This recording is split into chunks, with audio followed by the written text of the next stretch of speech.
Today, the technology industry is growing very fast, generating a great variety of opportunities and needs for companies and IT professionals.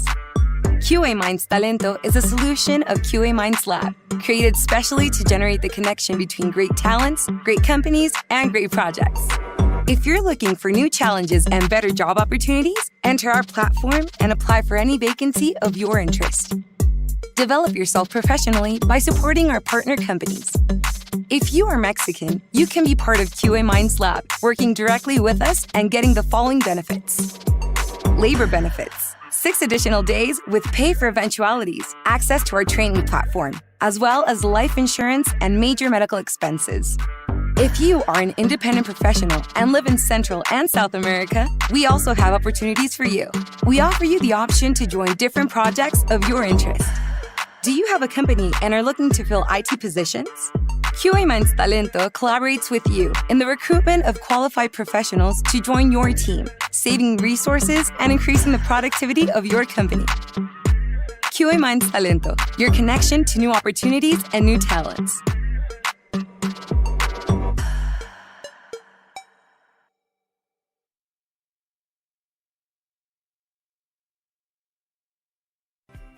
Desarrolla tu potencial con Brightest. Ofrecemos exámenes de certificación a nivel global con sede en Alemania. Como socio oficial de comités internacionales como ISTQB, ISAQB, DMMI e IFBU, que son clave en testing QA y mejora de software, entre otros. Nuestras certificaciones United son prácticas y diseñadas para complementar la teoría con la implementación de escenarios reales. Te permitirán dominar las herramientas y metodologías que impulsarán tu carrera. Las ventajas de Brightest son claras.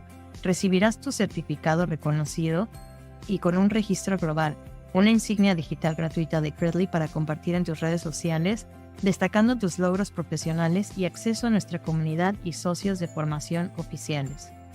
Ofrecemos 3 modalidades de examen online a través de Pearson VUE, en grupos, centros de examen y desde casa.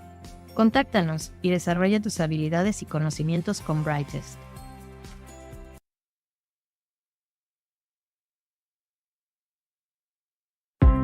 En ITW, la calidad es nuestra prioridad.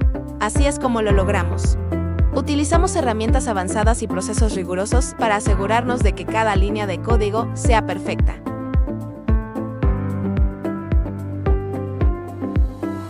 No solo probamos software, aseguramos la calidad en cada etapa del proceso.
cada gran viaje de nuestra vida inicia con el primer paso.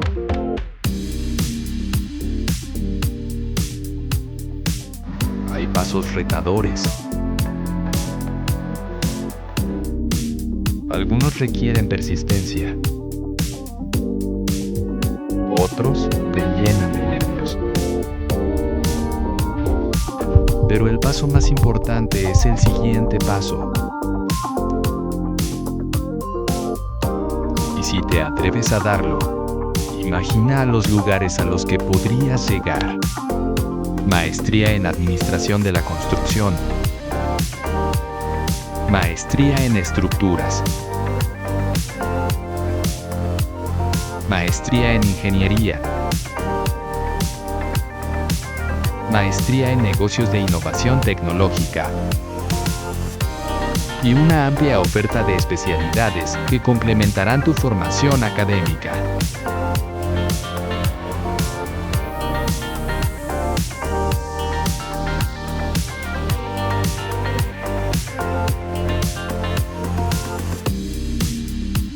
Tu nuevo viaje empieza con el siguiente paso. Posgrados Ingenierías, Universidad Panamericana.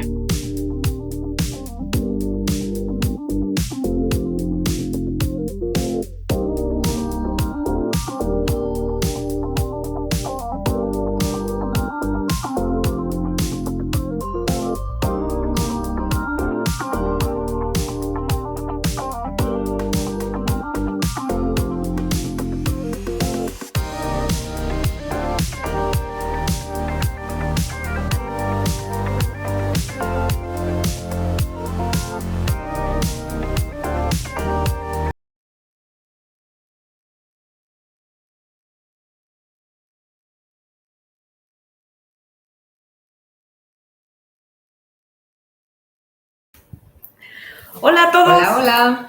Bienvenidos a Hands-on Testing en nuestro tercer día. ¿Cómo estás, Josh? Estoy muy bien. ¿Contenta? Estoy súper contenta, ansiosa por las charlas que vamos a tener el día de hoy. Estar aquí con ustedes, ya cerquita y al ladito de mi partner. Exacto, listas para un día de mañana, sábado, acá en Guadalajara. Así que si ustedes también quieren venir, recuerden, pueden ir a la página de www.handsontesting.com y adquirir sus entradas, que nos la vamos a pasar muy bien. Exactamente, y apúrense ya porque ya hay muy pocos lugares, entonces prácticamente ya es como el de, ¡ay, aquí estoy!, ¿no? Para que no se queden afuera. Exacto. Y pues bueno, pero hoy igual tendremos todavía charlas virtuales, así que no se despeguen, quédense con nosotros. Durante la mañana vamos a tener 3 charlas en inglés y ahorita les hablamos un poquito de la agenda, pero bueno, recuerden que pueden ir a la página para, si quieren participar en la rifa que tendremos hoy al final del día por nuestro patrocinador de Brightest, que está apoyando con la rifa de vouchers para certificación en ISTQB, para que no se lo pierdan. Si ustedes todavía no se han certificado y no habían pagado el examen, bueno, este es el momento. Apúntense ya. Exacto. Y también va a haber membresías de QA Minds Lab para aquellos que dicen, oye, yo quiero aprender los fundamentos de testing, quiero aprender a probar APIs, a automatizar. Selenium, exacto. Entonces vamos a tener ahí membresías de cursos, así que para que estudien todo el año. Y también todavía hoy nos queda un taller, así que déjenme ponerles en pantalla para que vean qué nos queda el día de hoy para hacerlo. Y nos queda uno muy chido con Fabián Felt, que a las 4 de la tarde pueden ir a la página y registrarse, o si están viendo ahora la pantalla, escanear acá, el QR, por acá. Ajá. Y este taller está muy bien porque, bueno, aquellos que ya saben probar APIs o más o menos saben probar APIs, bueno, este es un taller de API testing con Postman y inteligencia artificial, pero pues los ejercicios prácticos, ¿no? Para que ustedes aprendan y lo hagan. De todas maneras, vamos a tener una charla ahorita con Mesut Durukal y después con Gil, no voy a decir su apellido porque lo pronuncio un poquito complicado, Gil Zilberfeld o algo así, y él nos va a dar la teoría de todo esto para que después puedan ir al taller con Fabián. Así que, inscríbanse. Uh-huh. Y también, pues recordarles que Así como habrá hoy una rifa para todos los participantes de forma virtual, también el día de mañana tendremos otras rifas donde al ratito les mostraremos que estaremos. Algunas cositas que se van a dar. Exacto. Claro que sí. Exacto, así que pues nada, comenzamos y espero que tengan y disfruten un buen día con su cafecito, con lo que quieran, pero pues sigamos aprendiendo más. Así que pues vamos con nuestro siguiente invitado. Vamos, traigámoslos a la sala. Y nos cambiamos a inglés. Mesut, hi, are you there? Hello, I'm here. Hello, good to see you. Good to see you as well. How are you? I'm fine. It's a pleasure to have you again. Hands-on testing. It's my pleasure. Thank you. Yeah. So, because we are on time, are you ready? I am, yes. Okay, let's go ahead. All right, let me share my screen and yeah, should be here. Okay, I hope you can see it. Yes. Yes, I see. All right, so let's get started. My name is Mesut, and I'm originally from Turkey, but I'm living in Japan. And I'm a tester for about 15 years. And in this session, we will talk about the journey of a tester. What I mean by journey of a tester is the way going to the quality. Because recently, nowadays, quality engineering is very important, I guess, especially in the AI era. It's not only testing, right? There are several initiatives that we can start and discuss with other parties. Communication is very important.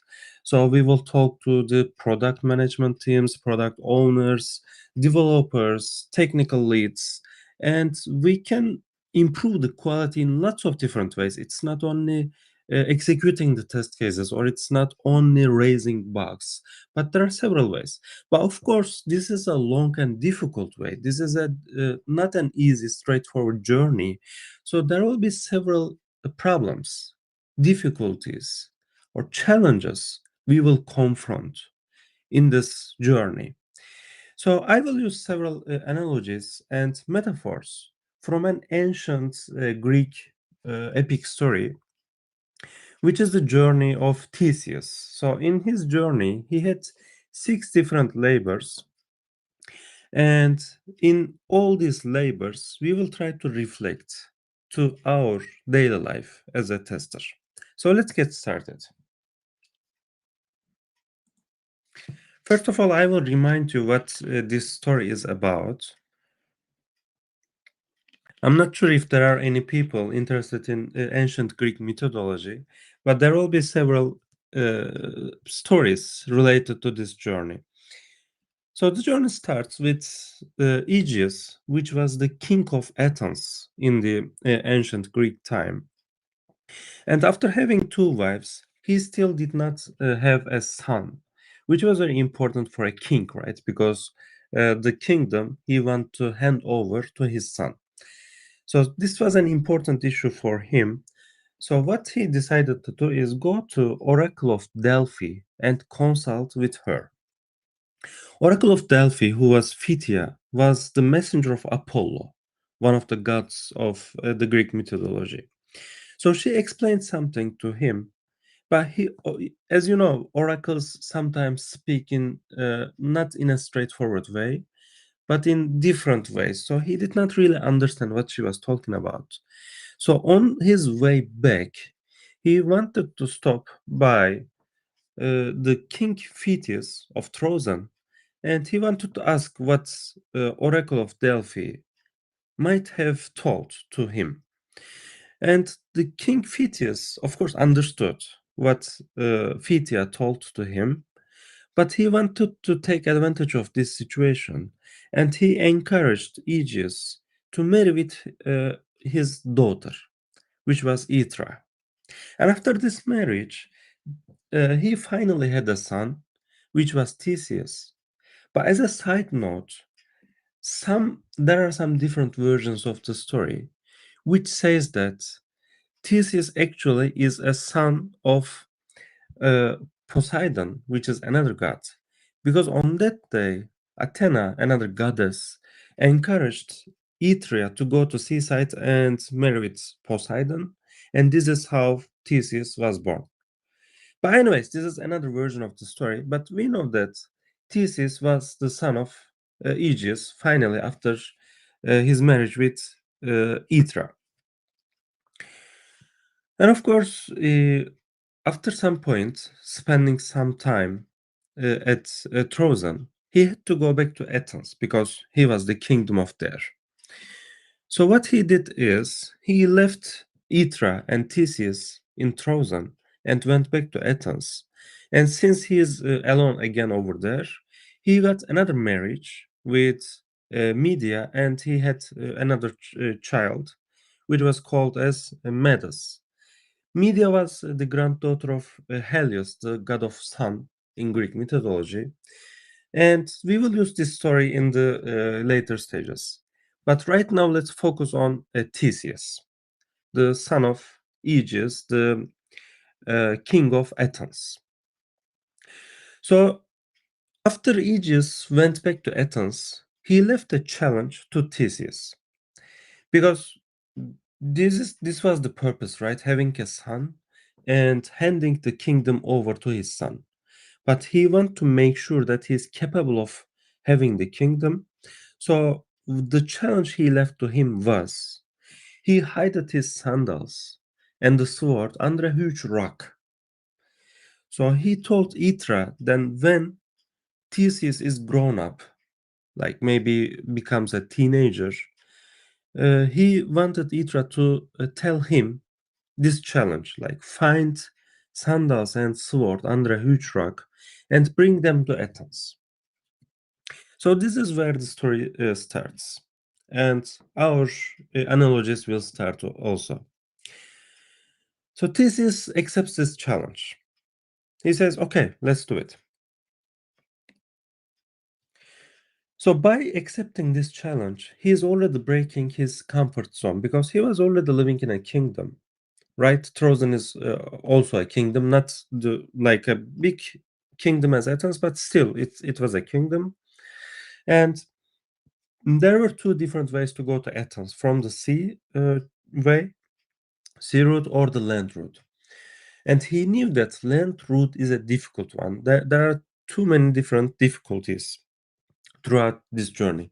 But he wanted to take this journey and try to eliminate all these obstacles to have a bright future, because when he eliminates these obstacles, then in the future, the other passengers taking the same route will have a comfortable journey. So this is why he break the comfort zone and he took decisions to take not only the easiest way, but also the ways which will help not only himself, but other people as well. So this journey, of course, needs some skills, right? Some capabilities like bravery or dedication, planning, and communication skills. Because whenever he will talk to maybe his rivals, maybe enemies, obstacles, challenges, he have to somehow convince them and use the proper language. So he really needs a good and strong communication skills. And lots of these skills, we will see them in our daily life as a tester, right? Let's see how they appear in our life. Again, as I mentioned, emphasized in the beginning of the talk, since we are talking about quality engineering, not only executing the test cases, we took lots of different hats, right? Especially in agile way of working. Sometimes we take some role, and in another phase of the project or the development cycle, we take some other roles, we change our hats and try to participate in lots of different ways. Sometimes we are taking important decisions, maybe to go or not to go decisions. Sometimes we are communicating to people like product owners to discuss about the importance of the features or prioritization. Sometimes we are talking to developers to discuss how we can improve the testability. So, or sometimes we are reporting bugs, sometimes even reporting metrics to management, right? So communication and presentation skills are very important. And sometimes we are facilitating different initiatives. We have to be a quality coach.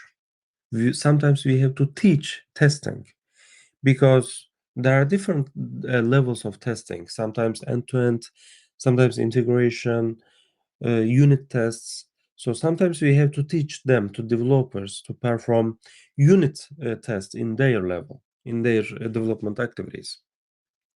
And of course, we need a proper planning and even developing the code, right? It doesn't have to be the code always, but we are developing processes, maybe dashboards, platforms, applications, to ensure that the health of our processes and the product and the quality is in the maximum level. So these were the skills that we need to start our journey. And our journey starts with lifting the rock. So let's think about this metaphor. What does lift the rock mean in our software testing terminology? Let's see what may it mean. For example, when we lift the rock, we might find a lot of different insights underlying the bugs, right? Which is we call as bug mining. Like, okay, we have too many bug reports, but what if we go deep dive and investigate the underlying insights from the bugs? Or what if we try to understand the root causes? What if we make the analysis of the root causes? Or what if, even after having incidents, trying to make more investigations to avoid having the same incidents in the future? So, performing postmortems. These are lifting drugs and trying to find underlying valuable information for us, right? What else? Exploratory testing. This is also exploring something, right? Trying to find hidden layers, hidden patterns, not only the visible areas, but also looking around to find some valuable information or valuable observation for us. And since we are talking about quality, it should not be only the functionality, but also usability, maintainability, or performance, and several quality aspects. So, how about finding out the user satisfaction? I find this extremely important because sometimes the functionality is correct or accurate.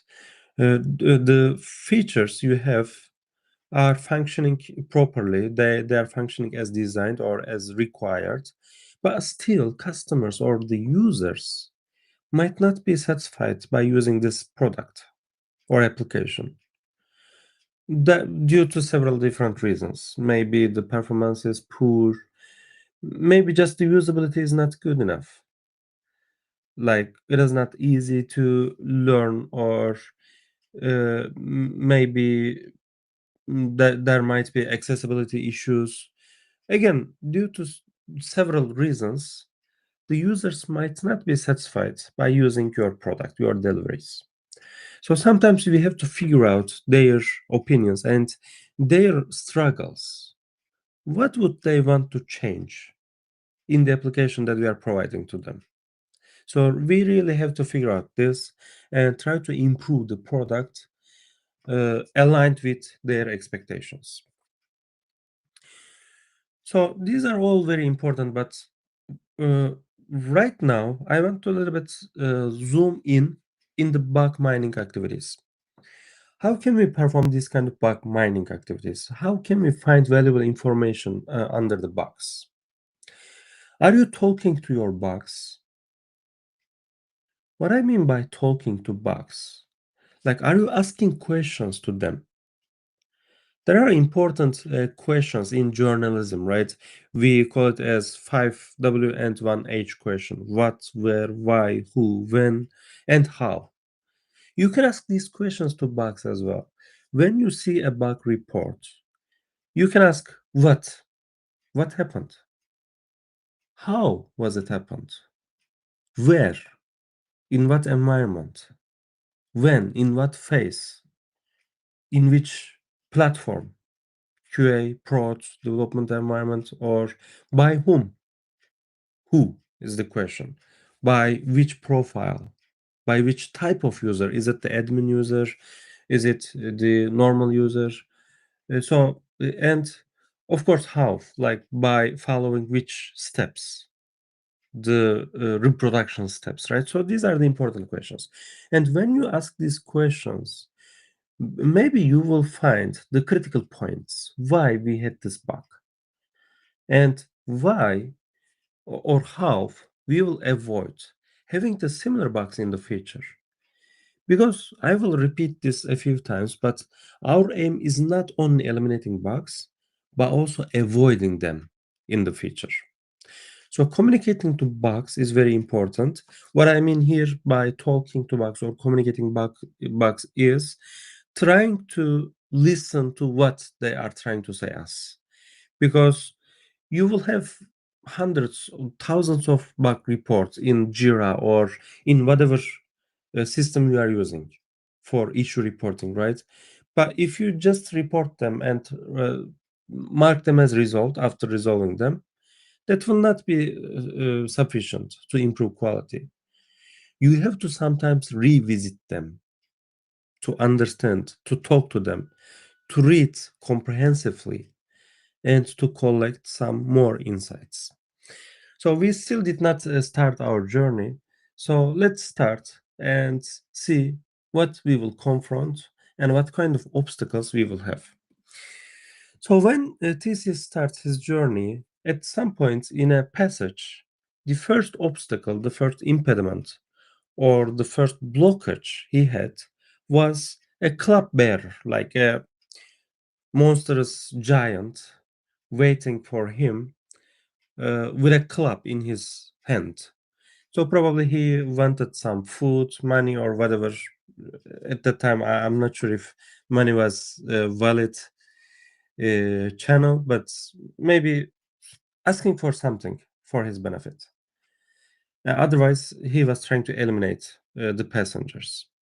So what Theseus did in this case was somehow tricked the club bearer and took his club from his hand, and by using his own weapon, he eliminated this impediment.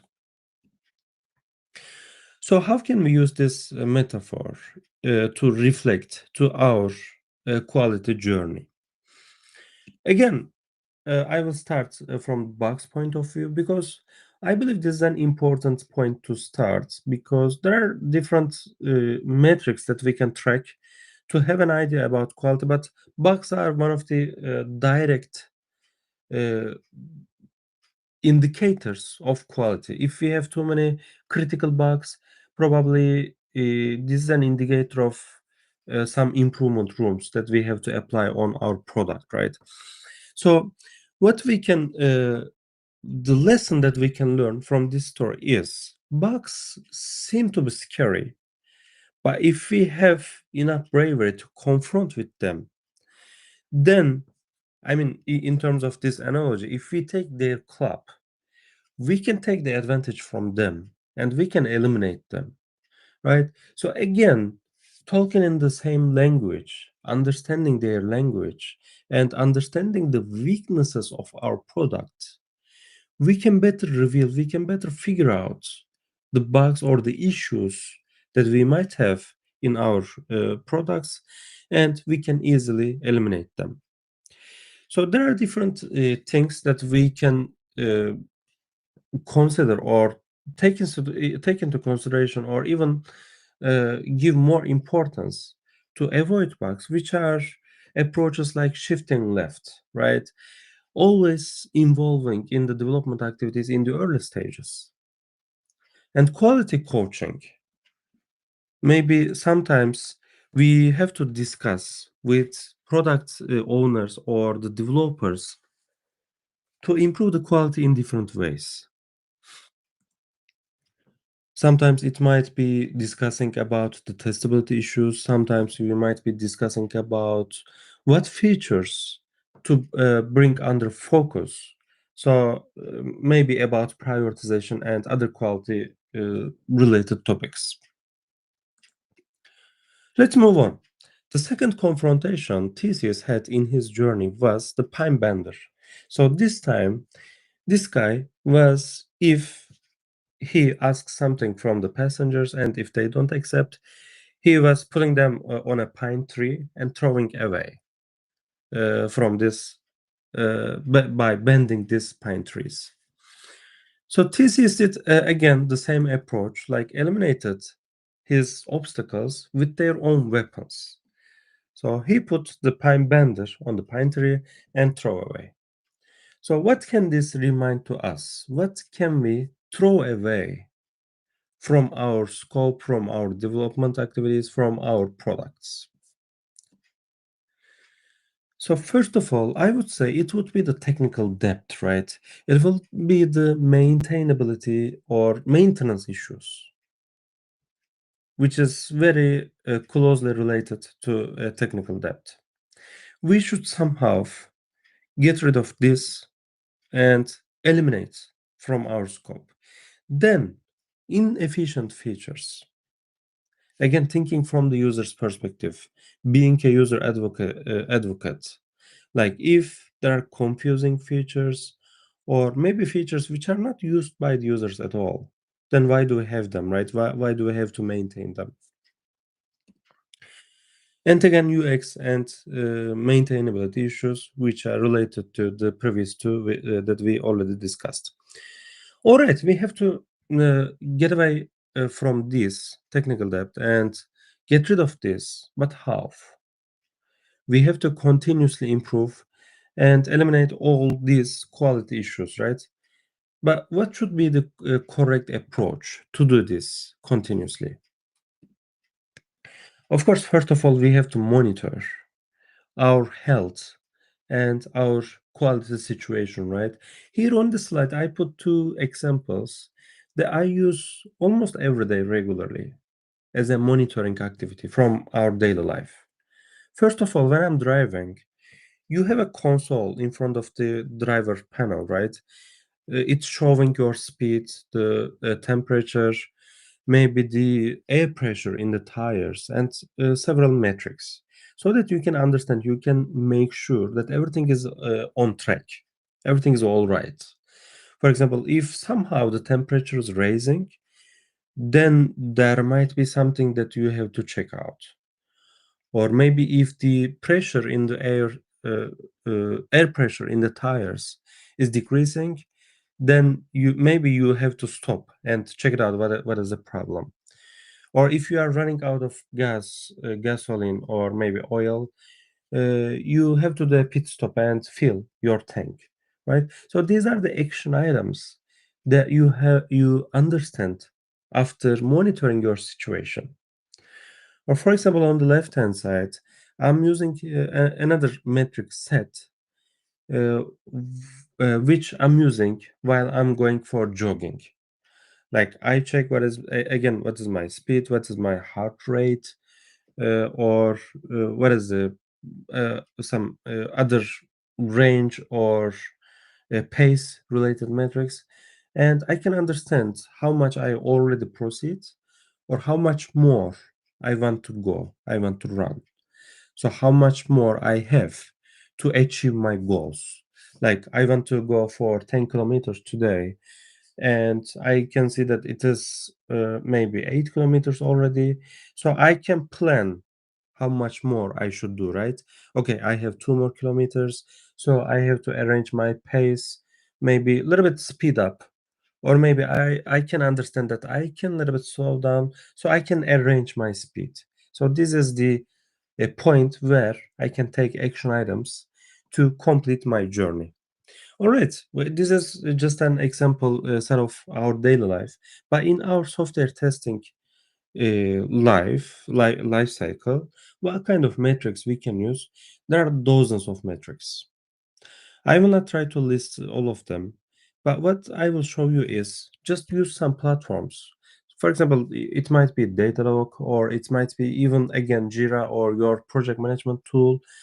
You will be having chance to create different dashboards, platforms, charts. So use them, utilize them, collect metrics, and transform them into monitoring dashboards. You will see the trends. Is it going decreasing, or is it violating some thresholds? So you will be familiar with your environments. And by collecting these metrics, again, you can have an idea about what the users are having. Like if they are having too long response times, you will see on your metrics and the charts. And again, if you set a threshold, then you will have some notification that the response time is already too long. So the response of the product is too slow. Moving on. Now, the third confrontation the Theseus had, this time a monstrous wild pig, waiting in front of him, hindering him to proceed in his way. So, what can this be in our life, in our software testing life cycle, which are hindering us to proceed, to execute our tasks? So I believe most of the time these are the testability issues. Like if we are not really able to conduct our execution steps, then basically we are not able to have an idea about the health of the feature, if it will work or not, right? Because we cannot perform the steps, so we cannot observe the behavior. And again, very related, this might be the silos between the teams. If we have some silos between different teams, then it is hindering us to proceed to our quality goals. Let's a little bit zoom in and try to discuss more, elaborate more on this. For example, think about what kind of testability issues you had recently. But let me give you one example. For example, I had two APIs, and these are two consecutive requests that should be done by the users. By the way, by the end users, they will not see this API request because they are following the steps on the UI. But sometimes we are not providing our services to end users, but to the other services as well, right? If you have microservice structure, so your outcomes might be used by different services. So sometimes other developers might be using your responses or the outcomes. So in this case, there are two different APIs, two different consecutive requests, and the second done can be done by passing a parameter which can be collected from the first one. And that parameter was not included in the response of the first one. So basically, this is a testability issue, right? I have to pass a parameter to my request, but I cannot have it. It is generated in the algorithm for the first API, for the first endpoint, but it's not returned to the user in the API response. So that information is somewhere in the service, but I don't know it. So I cannot use it for my second step.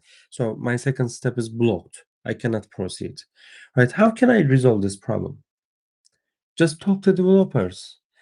Just let them aware of this testability issue. Like, friends, I have this kind of testability issue.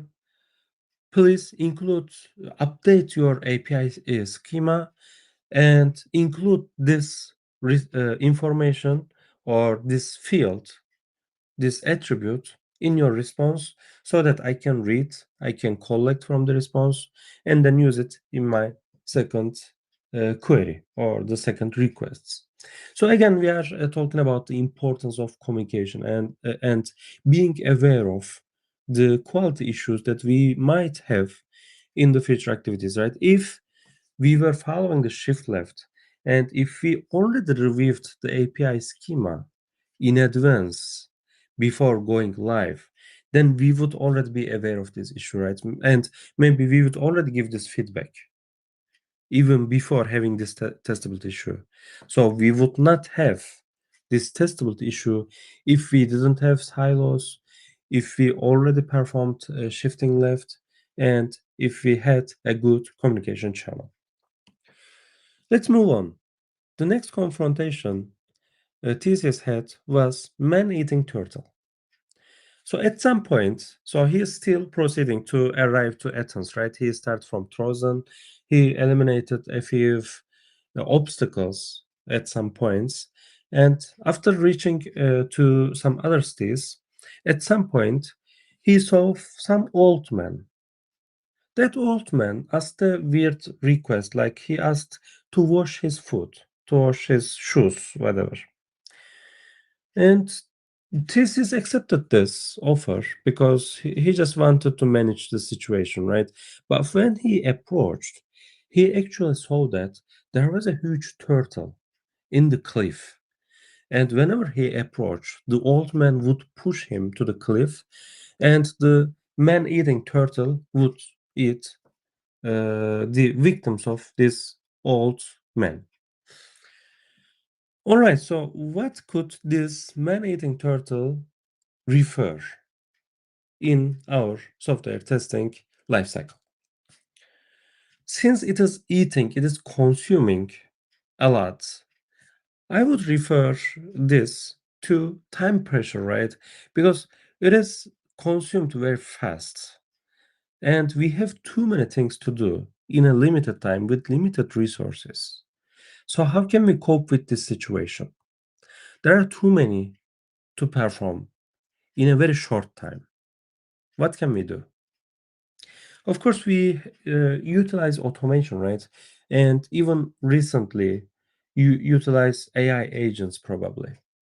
Because if we try to conduct everything manually or by human effort, it would not be possible to finish all of them.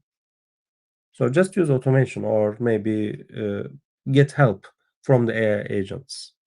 But if it is not conducted properly, it might be even worse. Like sometimes I'm hearing from some people that if they did the testing activities manually, it would maybe even be faster, right? So what is the problem here? Normally automation was supposed to be faster, but they are saying that if manual, then it would be faster. Then it means something is wrong with the automation. Automation is not efficient. Let's see what might be the reasons. For example, in this example, I'm using 4 different profiles trying to implement the same test scenario, but they're using different ways. Even if using the same framework, same language, like in this case, they're using JavaScript and Cypress test automation framework, same tools, but still different implementation ways. And some of them might even have some anti-patterns in their implementation way. So the proposal here would be, why are we trying to implement from scratch for the same problem, right?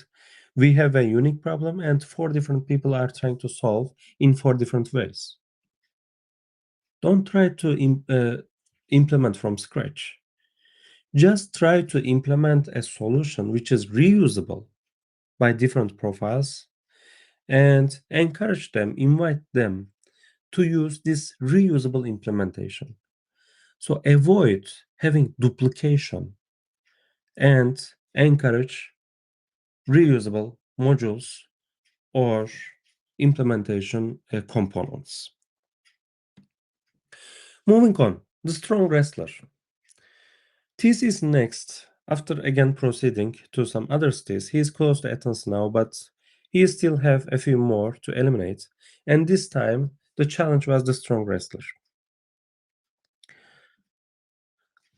What could strong wrestler represent in our journey as a tester or as a quality advocate?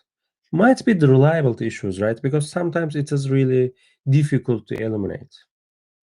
What do I mean by reliability issues? Let's see. For example, if the test case is not reporting the failures whenever there is a bug, it's a reliability issue. Like there is a issue in the product, but the test case does not reporting this to us. So it's a silent horror case. Or the other situation where the test case is reporting some bugs, but it's not a real bug because normally the feature is working as expected. So it's a false alarm. So these are the reliability issues where the test case are reporting wrong results. And why would we have these kind of reliability issues? Could be the test smells in our automation framework. Maybe we have some flakiness so that the test is reporting the wrong results, or maybe our test cases are fragile to different inputs parameters, or we are using wrong assertions, or due to several different reasons or test smells, we might be having these reliability issues. So please be aware of these reliability issues and try to solve them by understanding the root causes. So proceeding and getting closer to our goals, the last labor of thesis was the scratcher. So the story here is when he again reaches to another city and when he tries to take some rest in a hotel, motel, or wherever it is, the hotel owner was asking his visitors to lie on the bed, and if they are too short to fit on the bed, then he was scratching them. Or otherwise, if they are too long to fit in the bed, then they were cutting their legs. It's a little bit not a good story, but this is how it is told. So again, as always, TCS followed the same approach, and by using their own weapon, he eliminated this obstacle, and he asked the hotel owner to lie on the bed and try to see if he can fit or not. So we can use this metaphor to reflect in our testing life by going over the waste, right? Like if we have to cut out something, then it should be the waste or the inefficiencies.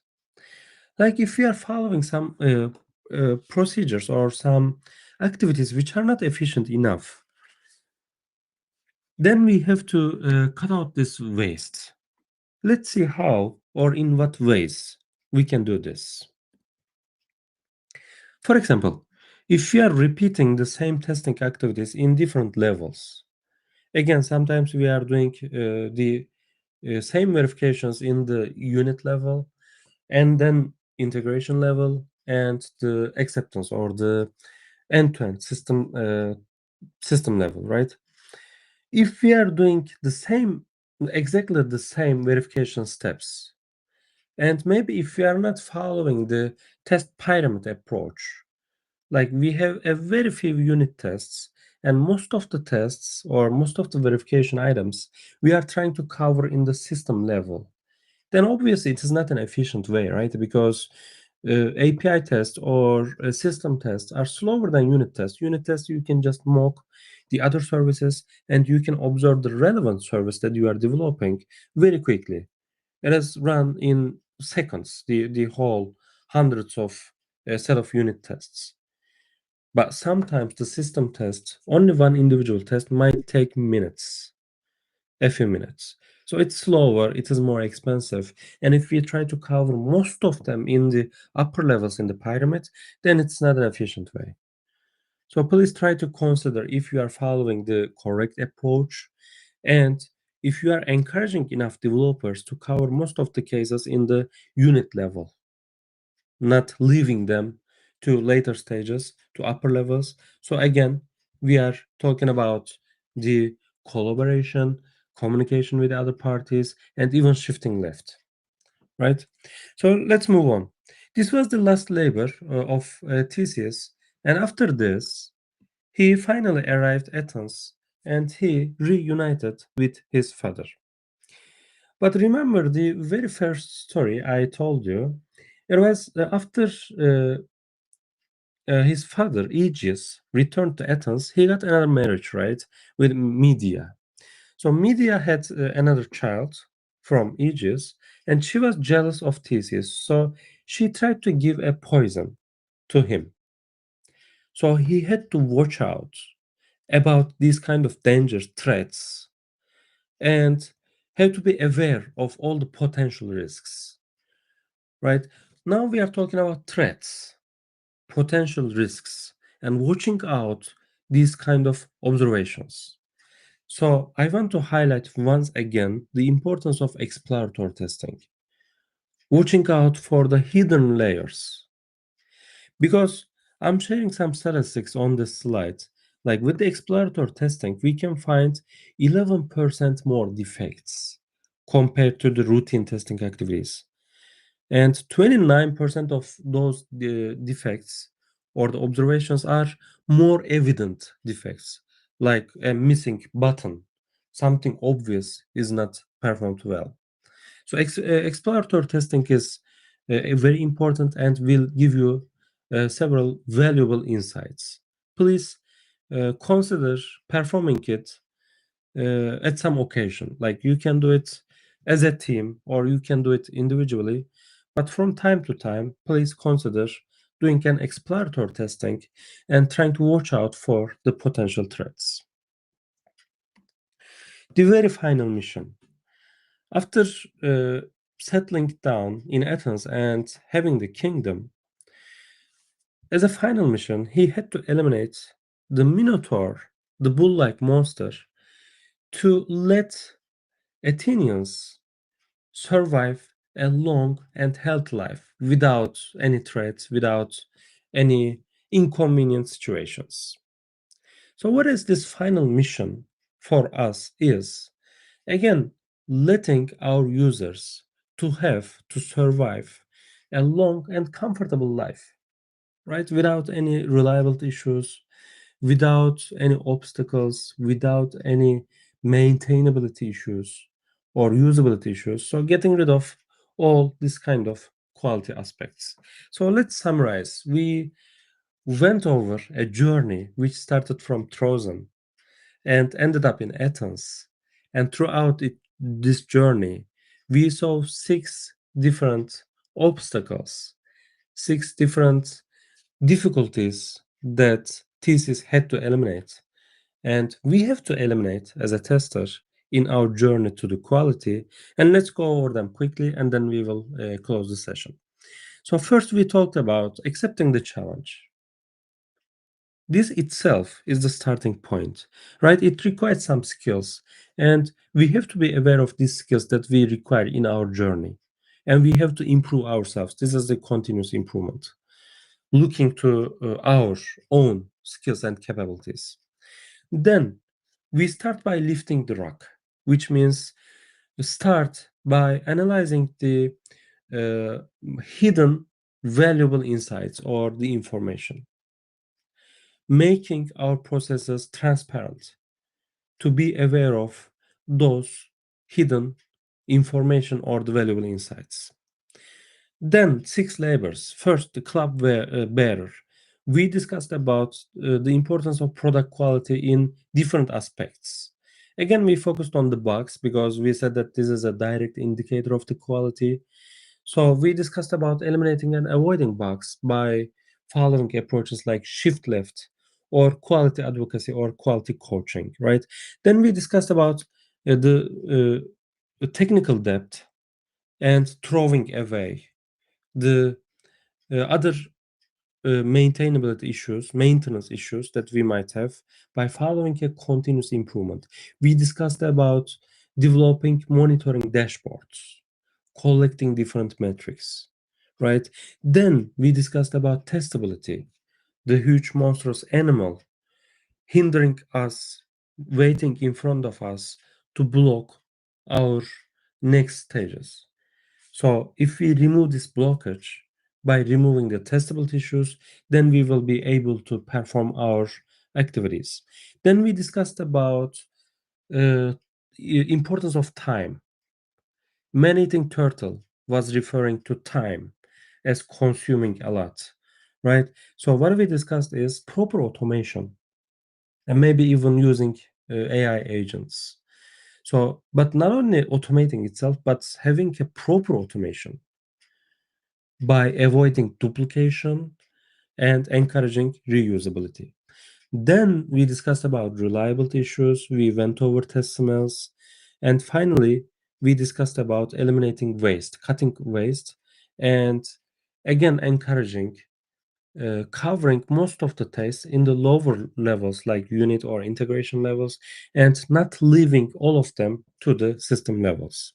And even then, even after completing the 6 labors, for the long and healthy life of our journey, we discussed about exploratory testing and watching out all the threats, and of course, having always this quality mindset in mind to keep our product alive. So this was the conclusion of my talk, and a final request for all the participants. Recently, I'm running a global survey to understand different quality engineering characteristics driven by different cultures. Like, what are the strong major characteristics of testing or quality approaching in South America or in Asian cultures, in Asian countries? What are the testing practices? So I believe this is an important survey, and after getting some insights, I will report an analysis, uh, maybe article or just an analysis report. So if you have time, so please go ahead and participate. And finally, these are the channels where you can reach out to me. Please feel free to connect. And if you have any questions, not only now, but also later, whenever you have any problem, please do not hesitate to reach out, and I'm happy to discuss about the problems, confrontations you will have. Thank you so much.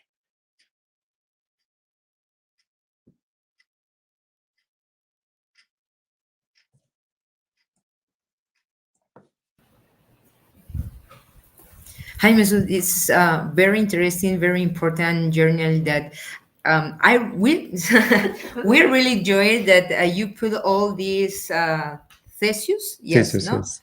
thesis journaling. No, he conquered Athenians, I Yes. guess so. Yes, and all this journaling with all the QA journalists. Well, that is completely interesting. And one part that is for me was very important, the different questions regarding to the Mhm. bugs, um, because perhaps we found it and we created the bug, but that is it. This is it, and we didn't question ourselves why, when, where, who. No, this journey for the bug that is very interesting and important for them, I guess. Yeah, thanks for raising this. Yes, this is what I wanted to highlight. Like, not only Mm-hmm. solve the bug and mark as result. This is not it. Mm-hmm. Sometimes revisit them after collecting a few different reports. Try to understand Mm-hmm. why we are having these kind of bugs and why we can avoid having similar things in the future. So this is asking these Yes. questions to them and trying to understand the root causes. Yeah, exactly. And also how we can implement in the different kind of automation Hmm. things, and the journalist and the time. I remember Yeah. turtle, that is also important, the time, and perhaps automation. Yeah, we can win time, but trying in mind, don't compromise the quality. Actually, no. How could you measure that part between the time and the automated things, and doing other things with manual things? Yeah, there are different ways you can measure. Like, for example, you can check the test flakiness. How many times the tests Mm-hmm. are failing? Obviously, Yeah, if yes. they are failing a lot, Yeah. there might be different reasons for the failure. Sometimes it is failing from the product perspective as well. Maybe the product itself is not stable. Mm-hmm. Mm-hmm. But Yeah, that might correct. not be the case. Maybe you are doing something wrong in your test automation. Maybe you are not waiting for the response properly. Like, if the service Mm-hmm. you are testing is asynchronous, you have to poll for the response. If you are checking only once and if the response is not there, then your test will fail. So this is something that you have to fix in your tests. So first of all, understand the failure. Then, if it is stemming from your test, not the product, then try to resolve them. So the very first thing you can check might be the test failure frequency, how frequent it is failing. Okay. So here a question us will ask you if you can share again the QR code, Sure, please. of course.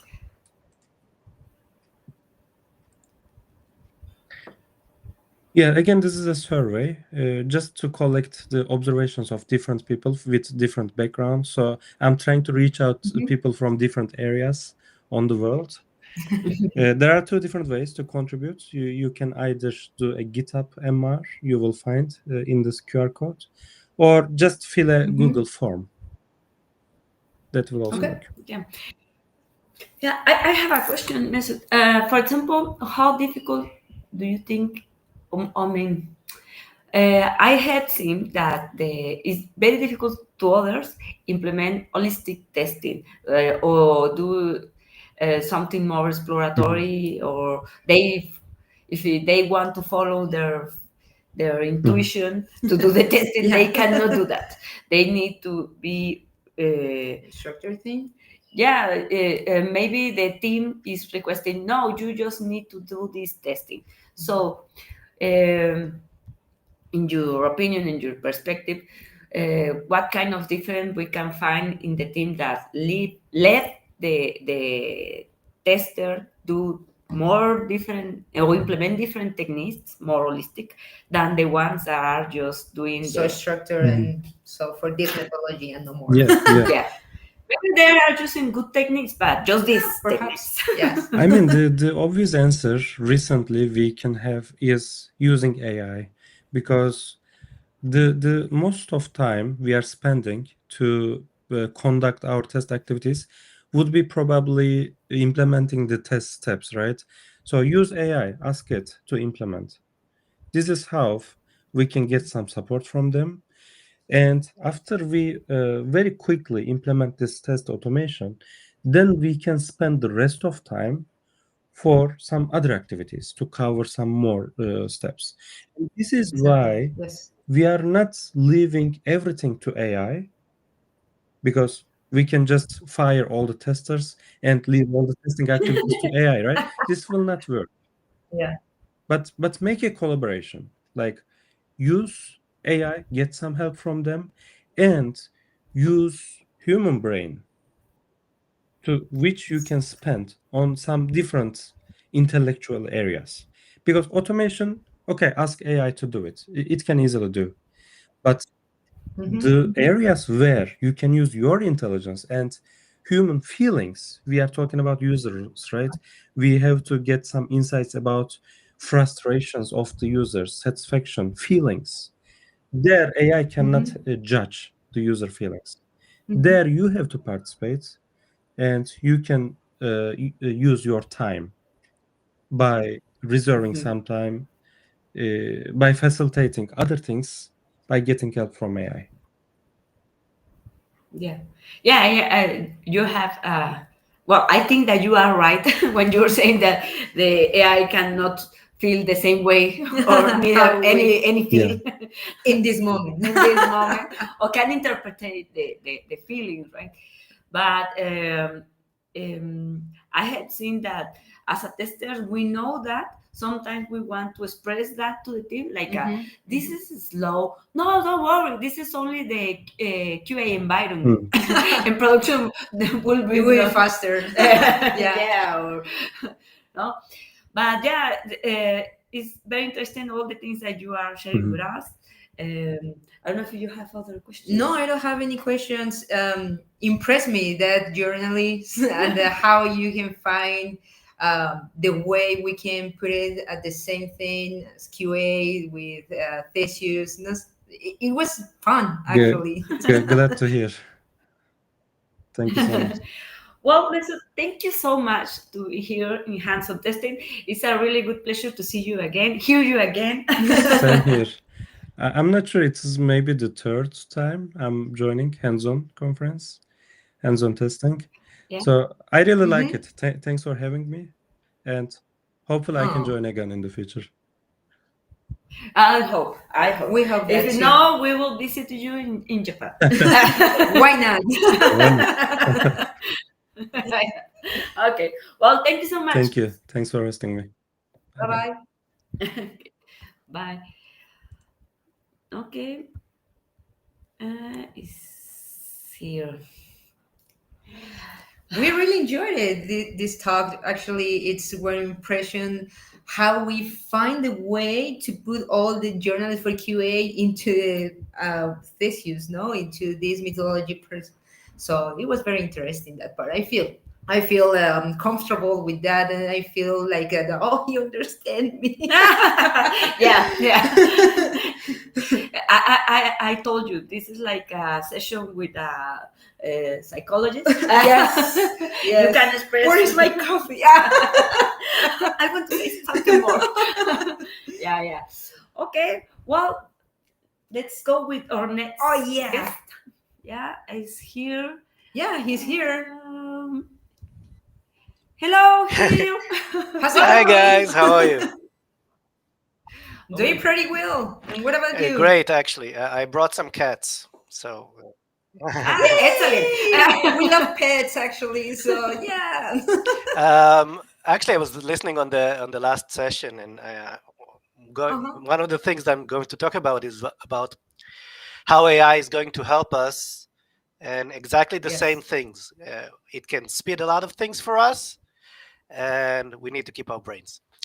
So, Exactly. but with cats.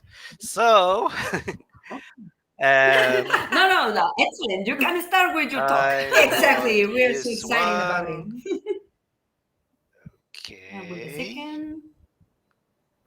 it's better, yeah, but we we'll can start see with this it. one. Okay, excellent. Yeah, go ahead. So, hi everyone. My name is Gil. We're going to talk about cats and API testing with AI. So, if you watched the last one, we're gonna go into API testing, the things that we're going to do, and think about where AI can help us. It's with AI. It's not AI replacing us. Obviously, AI cannot replace us, but maybe cats will. So, a bit about me. I'm Gil. I don't have a cat, really. I have pictures of cats, and I'm a trainer and a consultant, and I work with testers and developers who want to make software better. I do videos, I do webinars, and this is based on my webinar, really. One that I did a few months ago. If you're interested, go to Testing Gil and watch this. But today, let's talk about why I'm really here, which is cats. So I want to get back to the last point mentioned in the last talk. What we want is more coverage. So what is coverage really? It's not like a percentage of a test plan, because test plan is all we could think about at one point, and we listed all the things that we want to test about APIs or whatever we're testing. But it's not really what we want. We want to learn about the system as much as possible. The problem is, of course, we have limited time. So what we want to do is kind of clear up some time or save up some time of what we do. And then we'll have more time to learn about the system. It's basically what we want. And this cat is asking nicely, so why not? Yeah, so things that we can do, I'll show you examples in a second, are things that we can delegate, but this is like true delegation. Delegation means that we're allowing the AI to do stuff that we probably do either less better than what we can do at the same time or so on. I'll show you examples of that in a minute, but it doesn't mean that we can delegate everything. It's not about it's about the user feelings. We're trying to be the users, but we still have to validate. We have to make judgment. We have to respond. These are the things that we can't really delegate. We can do a lot of things around it, and the main thing is that think about the testing activities that we do while we're doing testing, and break them down into things that we can maybe tweak them and get some more. So why cats? Well, glad you asked. So our subject for today will be this thing, the cat API. If you didn't know there is something like this, there is something like this. It's the catapi.com. It's a whole set of APIs, sort of like an application for managing images of cats, breeds of cats. You can vote of stuff, and you can, and this is something that's very relevant for us. It has full documentation. If you're a dog person, by the way, there's the dog API. But we're not going to talk about dogs today. Here's the documentation of the APIs. All kinds of things will probably be around the votes API where you can vote, but something a bit more than that. And you have examples, stuff like that. Why is it important? When testing APIs, you can give the schema to our AI companion, let's call it, and it will be the basis of a lot of things that we can speed up. And this is what we actually want. So I'm going to jump into PyCharm. I'm going to talk about things in PyCharm because some of them will be in Python. Some of them will be not automatable at all. So this is just for presentation. And the things that are automatable, you can do this with any language, right? So just Python, it was easy for me to do this. Like for this guy. So single API, let's start with that. And the thing will probably, you've tried it before. And if you haven't, I really encourage you to try it. Create some kind of a test plan. And the reason I encourage people to do this, and people say, I know everything about the APIs and I know everything about the application. Yes, and so I'm going to show you examples. So what I did first is I'm going to show you prompts that I did and how I did. I used, I think, Claude Sonnet 3.5. You can choose whatever model that you want. I'm going to test the cat API. Here's the schema. Get it from here. Give me a list of cases to test for each of the votes endpoint. And I got quite a list. See, I'd be happy to help you. It's very happy to help. As you probably know, look at the things that he created for me. So I asked for the endpoint, so I get a post for the votes to create a vote. And I've got basic functionality, submit a valid vote, verify successful. So this is like an actual test plan without the examples. But yeah, what do you want? Verify successful vote, properly associate with a specified image, submit vote with invalid value, authorization stuff, and the same goes for the get. And I want to show you something else, get delete vote, and look at this. So this is not exactly a votes API, votes endpoint, but it is related to votes. So why do I want to show you this? First of all, I'm sure if you're experienced, and know cats a lot, you probably can come up with this thing by yourself, but not in 30 seconds.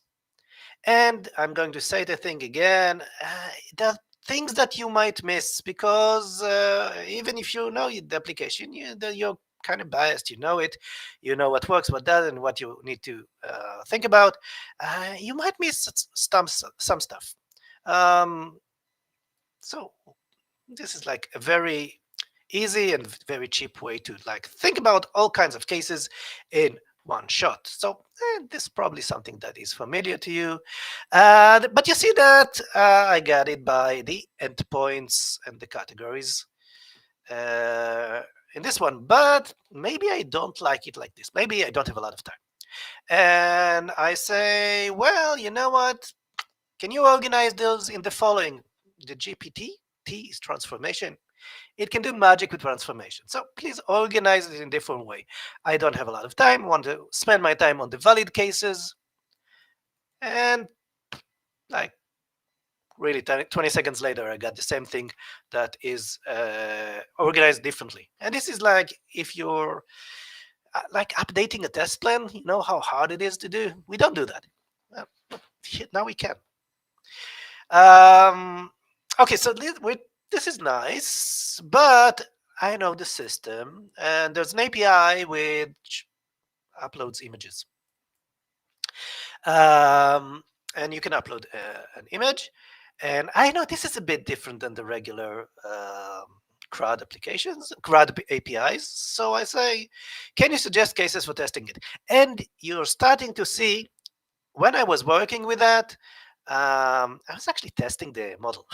I tried to keep my prompts a bit vague to see what will happen. And some of the things I was surprised, something surprised for the other ways. But this is something that if you want to actually work with it, you probably use smarter, more specific prompts. But I'm taking you on a journey of what I went through, because this is a whole session that I did on the CAD APIs. Okay, so what is it with the upload image? Well, let's see what he knows. And I got a bunch of them. So valid cases, JPEG, PNG, minimum allowed dimensions, meta tags. This is related to the application itself. Multiple image in succession. A lot of things here. So you can see that there's a lot of things here. And I'm more interested in the valid cases, of course, but then there's the invalid cases. Upload empty file, corrupted image file. Now, like I said, you probably will think about this, about your experience with the application, but there's a lot of things here that, like extreme aspect ratios, that you might not think to do, or you don't have a lot of time, and you say, I want, not even thinking about this. But maybe if you have like a specific list like this, a big plan, and you can say, these are interesting, we haven't tried that, why not take these things? No cat content. Some people will do everything to get famous. So you see that single API, and it has a lot of ideas. Now, good place to say, I'm checking the CAT APIs, and this is like a public site over the internet, and I'm pretty sure models have known it.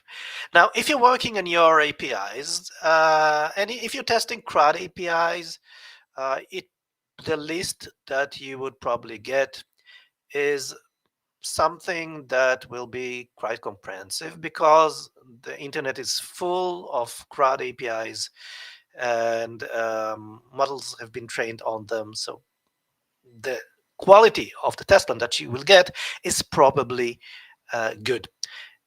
The minute you start like getting away from the APIs that the models have been training, this will create some distinction with that you will again need to be the judge of, this is what I got from the model, what is good for me, what is not good for me.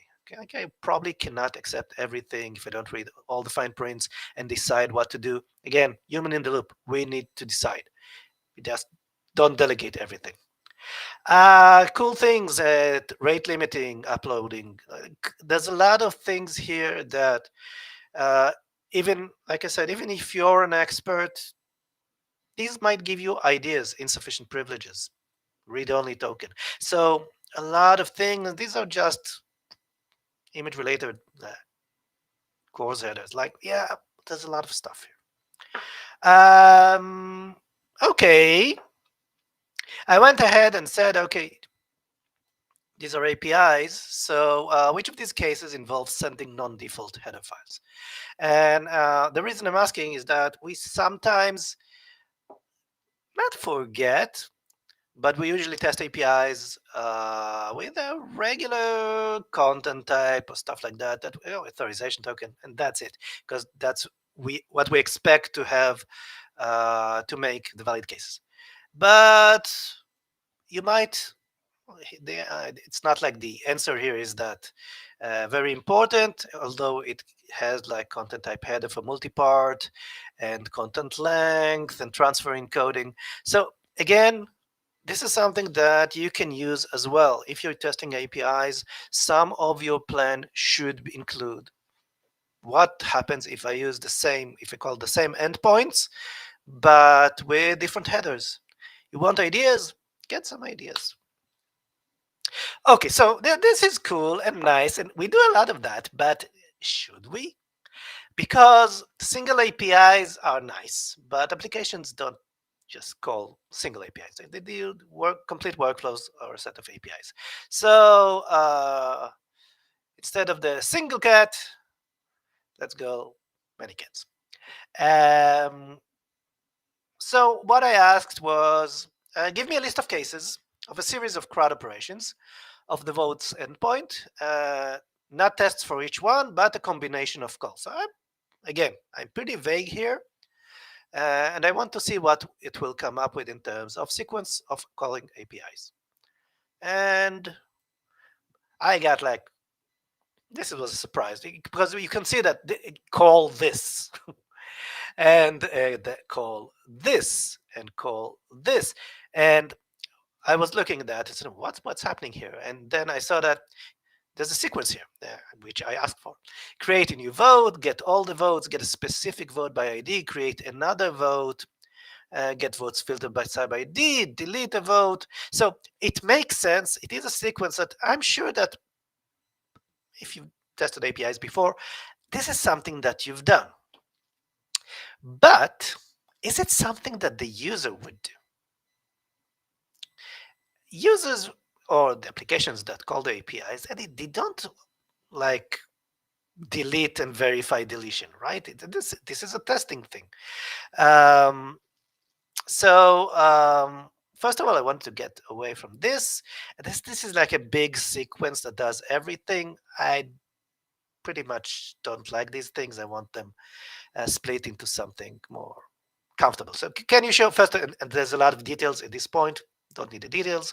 Can you show me 5 more scenarios? But each scenario needs to follow a sequence a user should do. And again, this is something that's very relevant when you're testing. You want to test something like what the user would do or what the application would do. And if you have exactly the spec of the sequence of calls, you can give it, of course. Again, I stayed on the vague side and want to see what happens. So here's what happened. So I got scenarios, and one of them is casual browser voting session, which can view cats and then check their voting history and realize they made a mistake on one vote and delete it and filter their votes. And another one is the weekly cat rating contest, which is kind of funny if you think about it. When a user creates the votes for a sub ID, which is a data point in the system, user votes on multiple contest entries, user retrieves all their contest. Yeah, you see that some of the cat breed preferences analysis, are these realistic? Each of these represents realistic flow of how a user might interact. Yes, it's possibility. If you actually want something that tests like the user, you need to supply this information, or you might get some laughs. I think this was funny to me about the suggestions, although there is some kind of logic in this sequence based on the scenario. Scenarios are funny, but it did create a set of sequence of API calls that are relevant to the scenario. So yeah, maybe the scenarios are not good.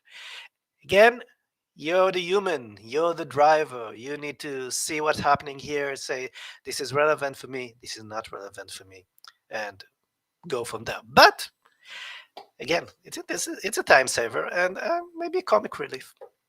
Okay, so this is nice. I wanted to go a bit deeper. And deeper means, yeah, I'd like to check cases of concurrent use of sequences of APIs, both by the same user and by multiple users. You know, APIs are, think of them as functionally. When we're testing them, we're calling them, but we're probably calling them not in the way the real application will run. Right? Multiple users, maybe multiple calls at the same time. So scenarios for that. And again, I'm stressing something. I'm running from my experience. my experience tells me concurrency is a big issue with API, so I'm asking for it. Some of that you saw a bit before, or you could look up for the test plan, and you'll see something about concurrency, but you need to ask for the details and what kind of examples you want to run. So I got like image upload, like this is for the same user, upload multiple images in rapid succession, or upload and delete.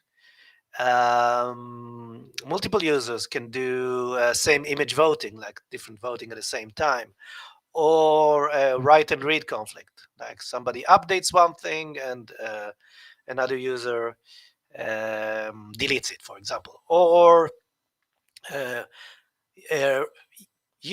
regular user in the application versus an admin that can do a lot of things. And there's load and data consistency, a lot of things here that, again, if you're an expert on the system, you will probably think about these things, but it will take a lot of time. If you're not an expert on the system, you'll probably miss some, and this will save you time and maybe embarrassment. Okay, so then that's cool. But yeah, that does a lot of time, and it requires a lot of time. Oh, and one of the things that it doesn't do, and because I didn't ask because I know how hard it will be, is to design tests that will actually do this. So if you think about load testing, yes, there are tools to do that. If you want to recreate, where is it? Where's my race condition? Upload, delete, race condition, it is a very hard to do. It's possible, but it's hard to do, even repeatedly.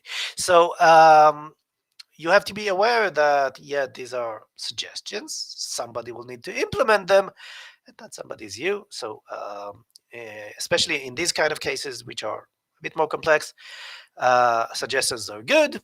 Think about what it takes to run them.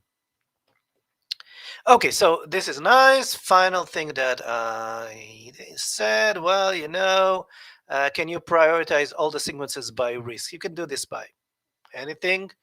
Again, I'm pretty vague here, but I thought about, well, what would you test first? And he took the list and did like mass test scenarios and multiple user scenarios, and then high priority and stuff like that. Do you agree with this? You should read it and decide if you agree or not. This also may be true for the beginning of the project, but I don't know, 6 months later, all this has been covered and you have all this automated as well. So maybe you'll start at the medium priority. Again, you're the driver, you decide. But this is kind of give you a guideline of what to do first. And like I kind of started in the middle. I said, then forget all the simple basic stuff that we did. These are the concurrency thing that I'm interested in. Give me a list and give me priorities. Okay, so planning is very cool, and you can definitely delegate these things to the AI as long as you're validating everything and thinking about the results that you got. Let's talk about data preparation, because this is a bit of a, I don't like to prepare data. If you like prepare like big JSON files, you know what I mean. Like, nobody likes to do this. It's very error prone. It's hard. Let somebody who can create text do this better for me. Okay, so what can you do? Well, I said, well, for the votes, post endpoint, post vote, create input data for the following cases. So that's a single API. Submit a valid vote, submit vote with missing required fields, submit vote with invalid image ID, test with large, very small, very large or very small vote values. So this is taken from the list that it gave me. So I'll help you create. Thank you. So it creates JSON for me. Now, think about this. First of all, you can definitely see what's like invented values, right? So these are the bodies that go in the request bodies. So you got some IDs, non-existent IDs. It kind of gives you all the placeholder to put things. So you need to make sure that this non-existent ID 12345 doesn't really exist. Very large values. Is this a large? Can you know the application? You need to be the judge. So yeah, this is not very nice. Like it created, and it becomes a very big time saver when you have to create like big JSON files. That's nice. So that's input data. There's another type of data. It's called assertion data. So when I run the API, I get a response. I want to compare it to something. So it can do that as well. So I asked it for the votes post endpoint. Watch the ones that I showed you. For submitting a value vote with all the required fields, that's like the valid thing. Create the expected response data. So it created. Now let's talk about it. It doesn't really run the API. It doesn't call the API. So what it knows only is the schema. Let me show you that it even like prepares the. No, it doesn't. In other cases I did, it kind of had the provision that it might not be like this. And first of all, it might not be like this. First of all, maybe the documentation tells you that it's going to be like this, but it may not be like this in real world. This is why we're testing. But look at what we have here. ID, like you're looking at an ID, and you probably know that in most systems, IDs are dynamic. So you look at this and you say, oh, this doesn't, this is like a placeholder for me. And if you're testing manually, using Postman or something, call the API, get this, you know how to ignore this. Because you know the API, you know the schema, I know this is how the system works. This is a dynamic ID. I know how to, in my case, I need to check the message. I need to check the image ID because, where is it?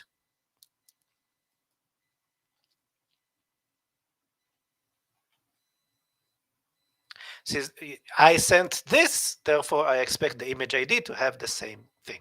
I use the sub ID, therefore I expect to see them here. So there's a lot of things that going in our head when we're testing, that we look at this and we know, we have to look at this and we have to ignore this, and not sure where this came from. Interesting. So we kind of do these things in our head. And if you're going to automate this later, we need to like automate in the same way that we're thinking. So A, we need to know how to check these things, and B, when we're automating, we need to translate what's happening here into the test themselves. Okay, so this is nice. Ask for, you can of course ask for the single API, but if you're really lazy, and I usually am, take a full scenario. This is the creating a personal cat collection that it gave us, and create a sequence for this API, create all the input data that needs, and of course it can do that again. And of course you can do it yourself, but this is like easier and less error prone. Okay, so this is the preparation stuff. I want to talk about other kind of preparation, which is setup and cleanup. Setup is more preparation than cleanup, but I look at it like a preparation for the next test. So two scenarios.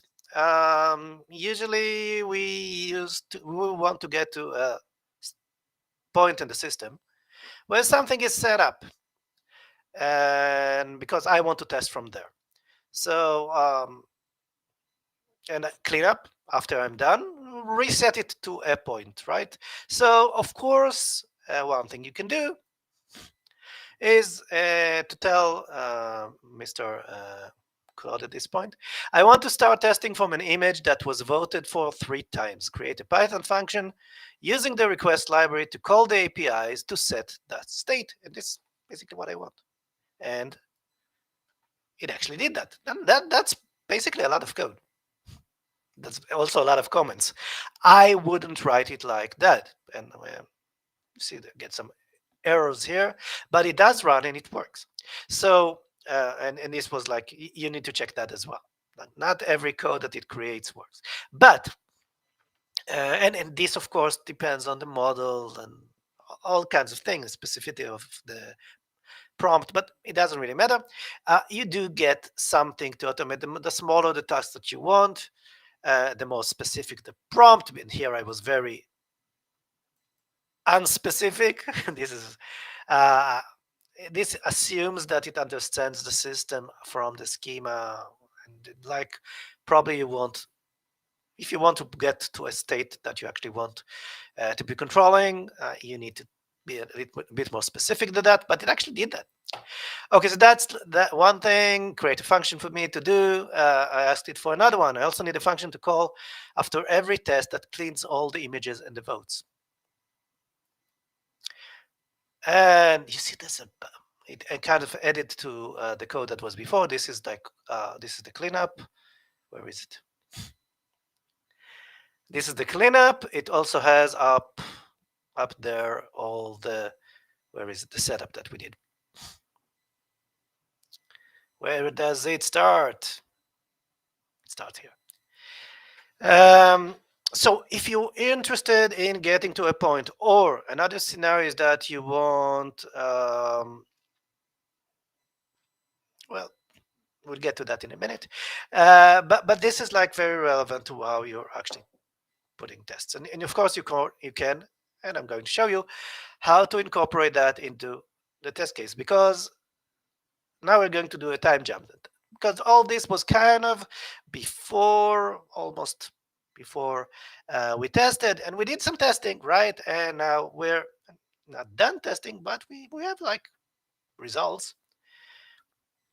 And one of them would be to think about, oh, I tested this with Postman, something like that. I want to take this test and like incorporate it into my test suite.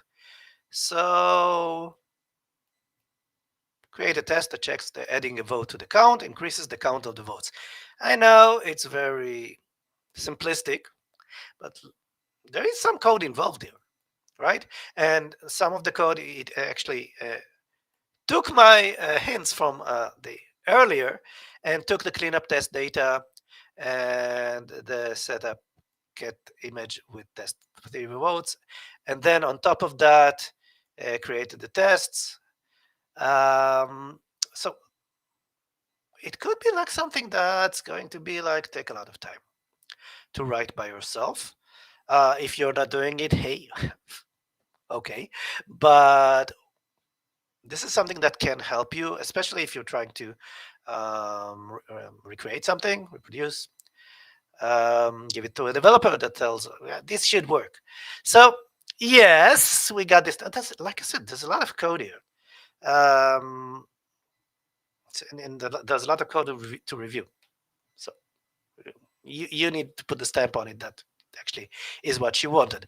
Okay, so but you have a test, but if you're familiar with PyTest, with Python, this is what we call a unit test. In Python, the main framework for unit tests is called unit test. I know it's confusing, but this is what we have. And think about the situation where you already have like some kind of regression suite and infrastructure and stuff like that, and you don't use unit test. You use PyTest, which is the second most used framework in Python. So you can say, I like it, but can you write this using PyTest?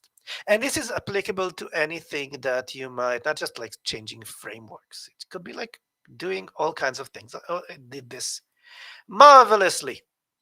It didn't just turn this into PyTest. It used the fixture as it should, and so on. It's it's close to how I would write it. It's never the same as how I would write it. This is kind of annoying, but if you've done once code review in your life, you know that this is not exactly, or any review, how you would write it, because you would write it perfectly. And this is not perfect, but this is okay. This is good enough. Okay, so we got this. But like I said, sometimes you want a bit more. So I asked, and this was kind of a surprise to me. So this is like setting up things with a lot of, you see, the vote data and stuff like that, test data. It's very, if you need to maintain it, it's going to be like, going to be hard. So I said, can you refactor it to make it more readable and maintainable? I didn't give it like direct instructions. How? I want to see how. And he said, okay. And it did. So first of all, it created the class that wraps the APIs. You can ask to create a lot less comments, which I always forget to ask for. But you get like a wrapper, and a nice wrapper for the APIs with some error handling and stuff like that, which is nice, which makes the tests a lot more readable. It uses the fixture a bit better. This kind of a thing in the image with the votes, I don't want that setup. I want the setup. The cleanup test data is okay, but where is it? I think it put the setup in the cat wrapper. Because this is actually the same thing that I start. You see, we already start to seeing things that, what is it in here? Find random image and stuff like that. What is it doing? It kind of generated stuff that I didn't want, and you can see them from the test image with votes. Something, if a lot of checks that I didn't ask for. And again, if I want this to be used as I want it to be used, I have to review this test as well. This is the actual part of all this, getting the 3 votes as a setup. So first of all, it kind of assumed that I want as a setup for the fixture, which I didn't. And it kept the cleanup as part of the fixture as well. This it put in a separate method. This it didn't. So kind of a mixed bag of results. Again, if you review this, you probably make changes to it. But I think that, like, first of all, if you don't have a lot of code skills, it's good to do this and give it to a developer who can review it, and or an automation expert who will view it and will make the changes. If you do, it's a good starting point.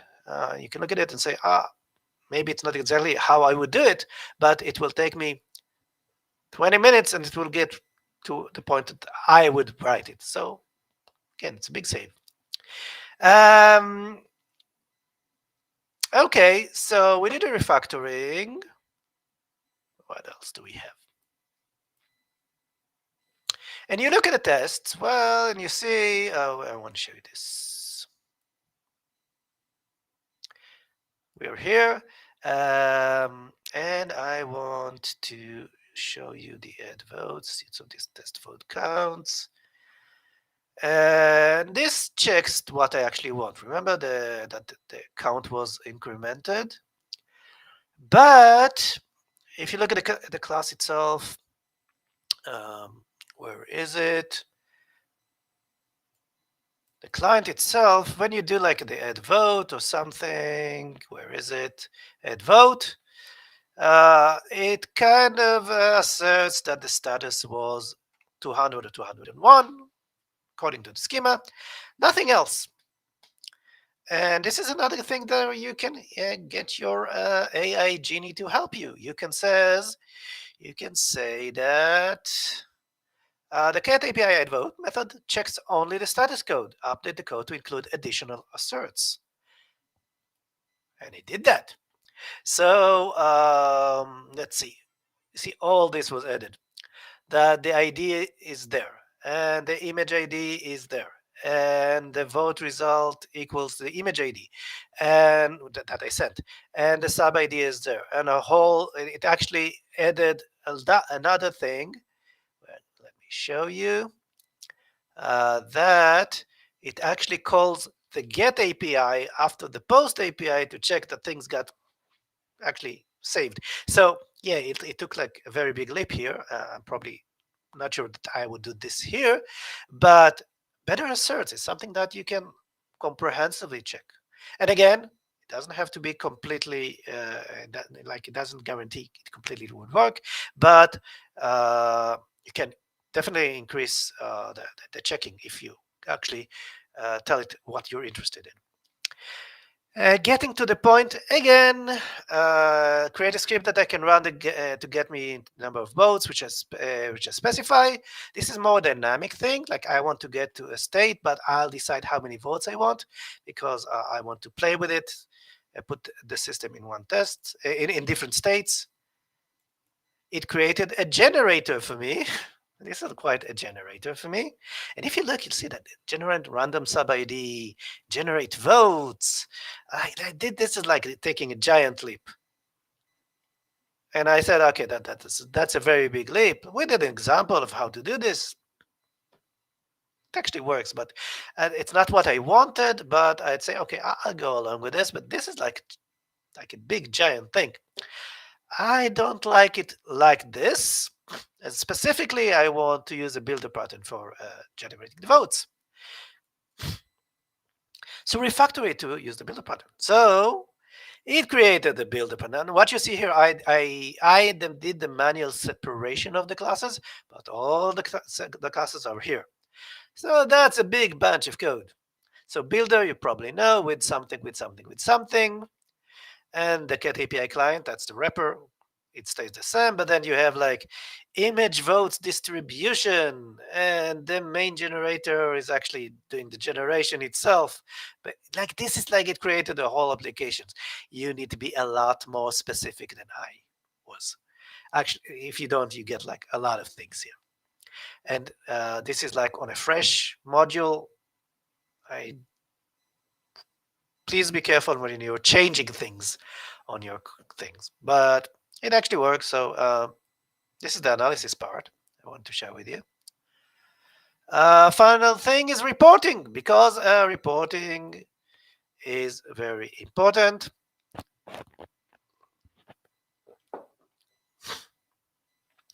If there's a bug report, if the specific test fails, generate a text for the bug report.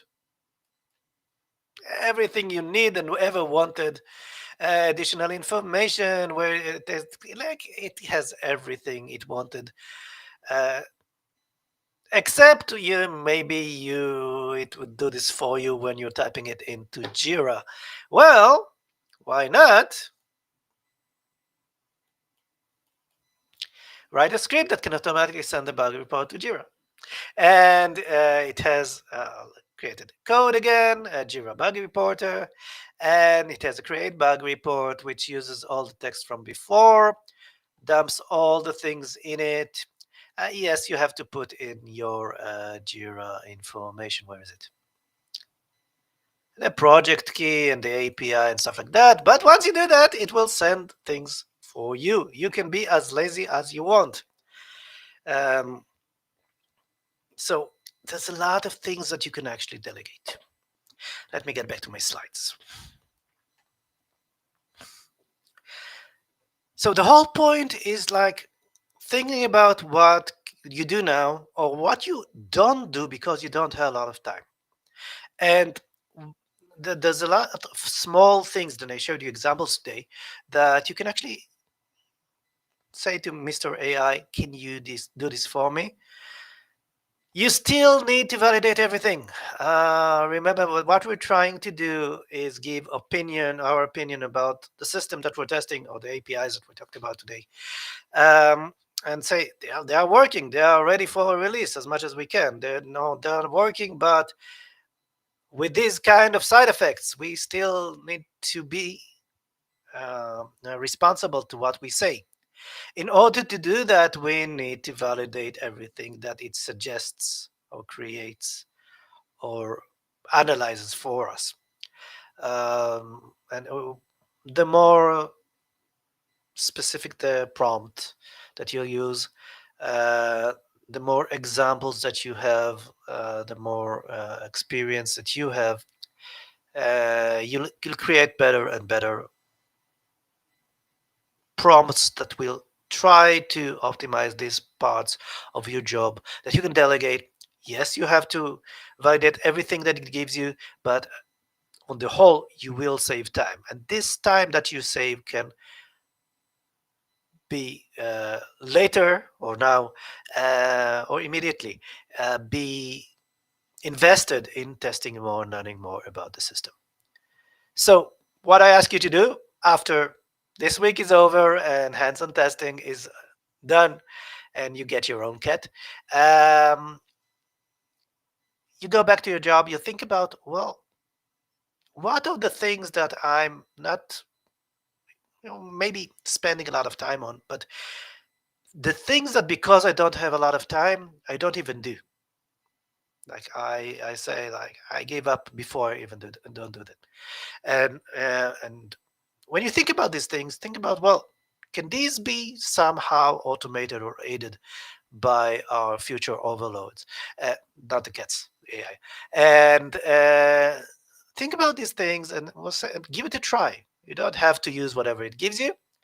But the more you start thinking about, well, I can do this, I can do this, maybe let's look at what the result is, you'll be surprised at how much time you can save. So that was me and my cats. I hope it wasn't that catastrophic for you. And thank you for joining me. Thank you for joining Hands on Testing. And follow me wherever I am in the internet. Watch my videos and watch other cats as well. Thank you very much. And thank you, Gil. And thank you for the cast. It was very. I really enjoyed it. glad Yeah. glad you did. Was more clear with that. I know it explains a lot of things. I feel really comfortable. Yeah. So yeah, cats are like I said, cats and AI. I think they're both in our future. I'm not sure who will win, but Yeah. So we have some questions. Yes. Well, my first question it will be why the cats? No. No. Actually, what will be the first step for a QA junior for this journey we tested with APIs plus AI? What recommend you a bug or something like that for the first step for the QA juniors, for example? okay. So one thing is the test plan. Go feed it the schema and ask for suggestions for where and how to test. You can actually, I didn't show it today, but you can take this test plan, and if you have like kind of a format that you're using for a test plan, you can actually tell it format this for my Confluence page, and it will do that for you as well. So first of all, get some ideas, and then think about where you are. If you're starting out in the project, you can start from the priority list, but also compare it to what other testers have done, what they've tested, what the results were.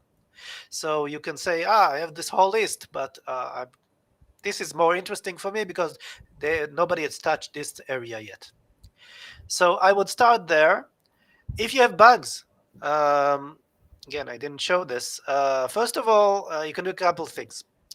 First of all, you could reproduce the bug in the test.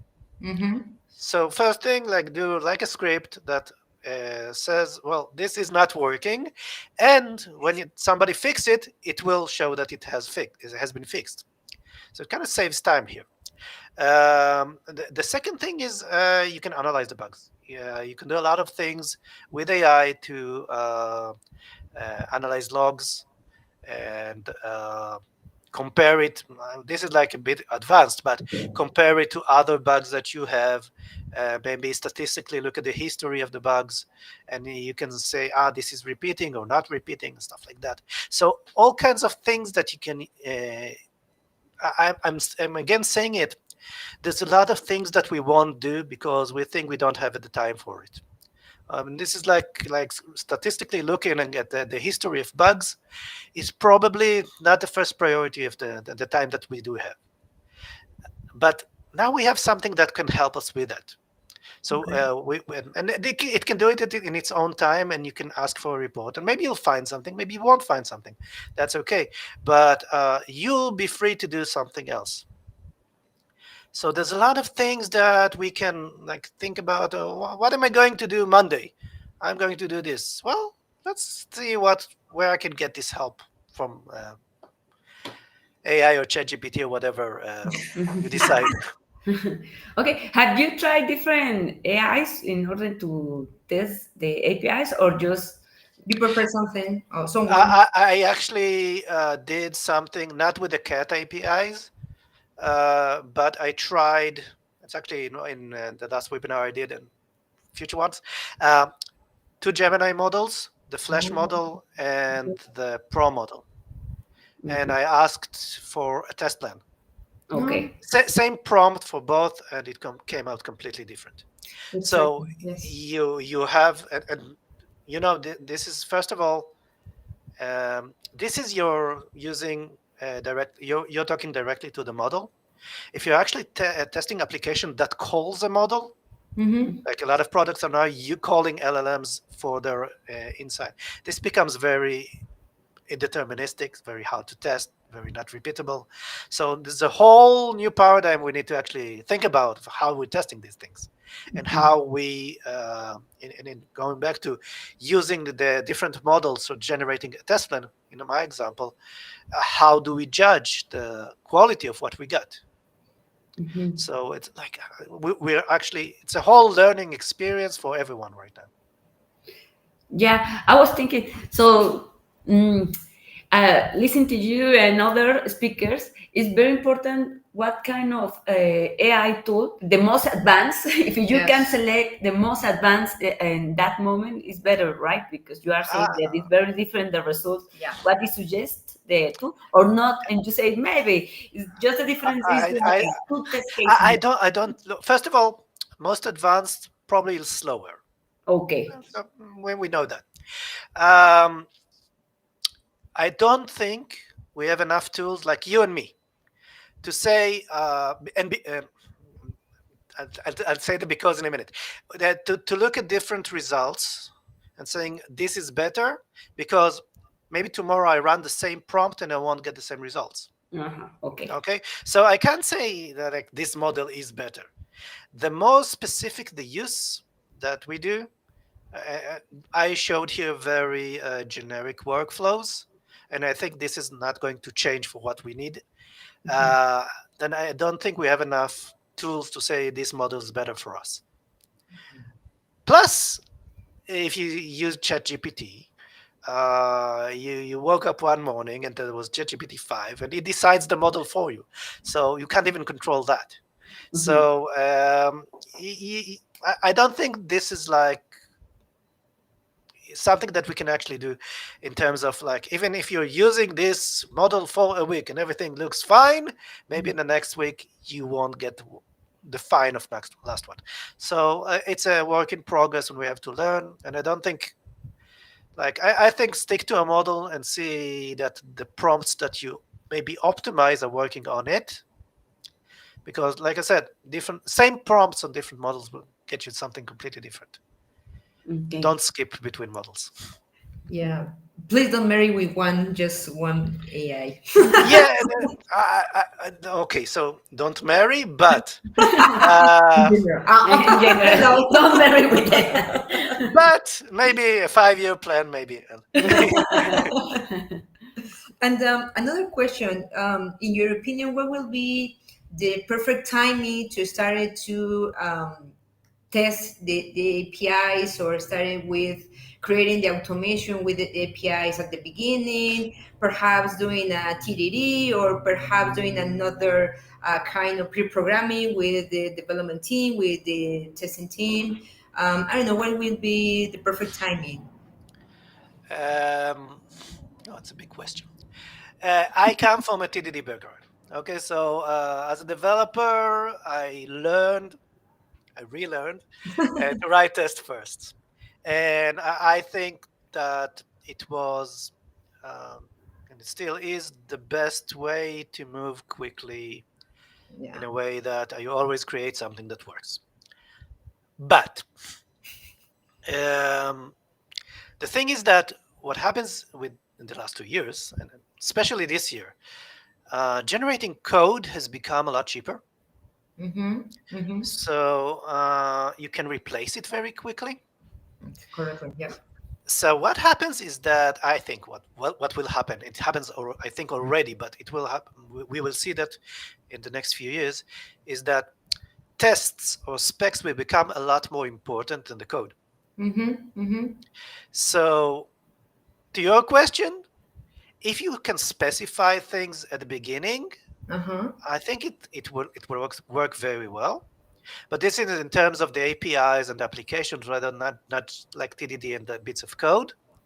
I think the BDD style, like our API test style, will become a lot more important.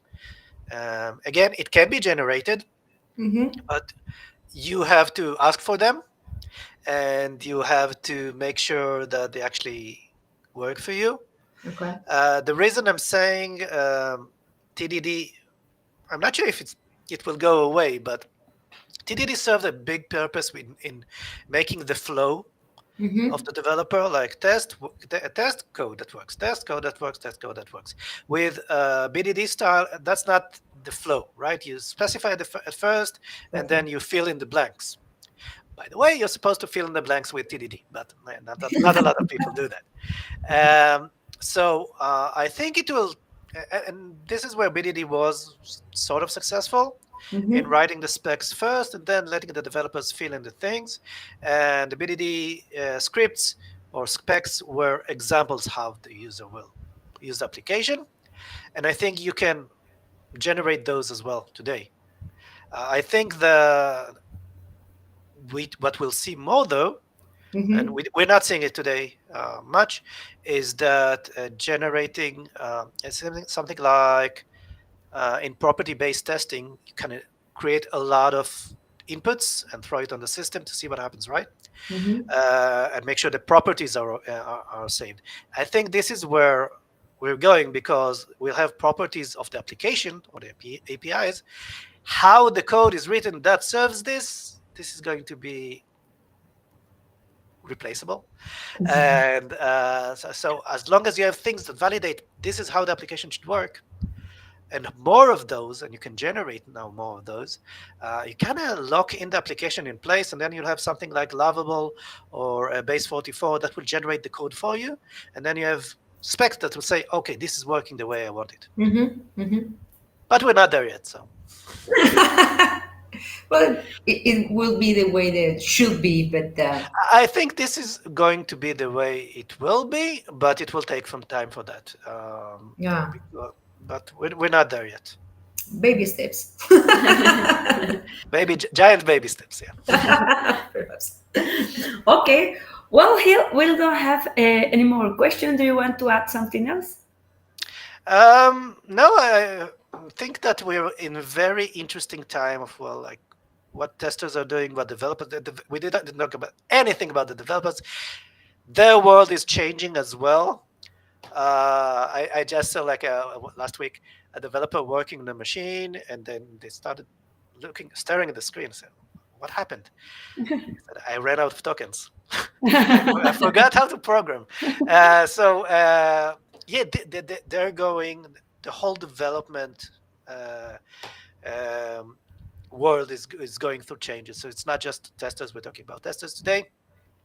I think though that the developers world will change a lot more, Mm-hmm. but our world will become a lot wider. We'll have a lot more responsibility, and we need to know a lot more about all the voodoo that's going in, which we don't know. Even if the products today don't use LLM, developers surely create code that goes in that was not reviewed. So, because who can read all these things? So we have a lot more responsibility now to say, well, this is working without even knowing what's going on. So it's a very interesting time. Exactly. Well, Gil, thanks a lot for all the things that you shared with us today. And we hope to see you again the next year. Or soon. Or soon, whatever. Whatever comes to, and I'll bring the cats. Exactly. Thank you so much, Gil. Thank you, guys. Bye-bye. Bye. Okay. It's there. What do you think about this? Oh my God, the cats, it was amazing. Okay. Yeah, well, completely how we can apply or the scenarios with EI or AI, whatever you called, and test the APIs. No, it's very important not just to test the front end. We don't need to forget, or you should not forget the back end, because it's important to see the structure, how we connected the application with another things, no, the created data, how the data is going to be transformed, so on, no, etc. So that's important. Yeah, something that is come to my mind in this moment when he say, what happened if you are working with the AI and then you don't have more tokens, and then the application switch to you to other model with the less capacity, and you say, oh, I have my new plan, and then you see like a one page. Just one page.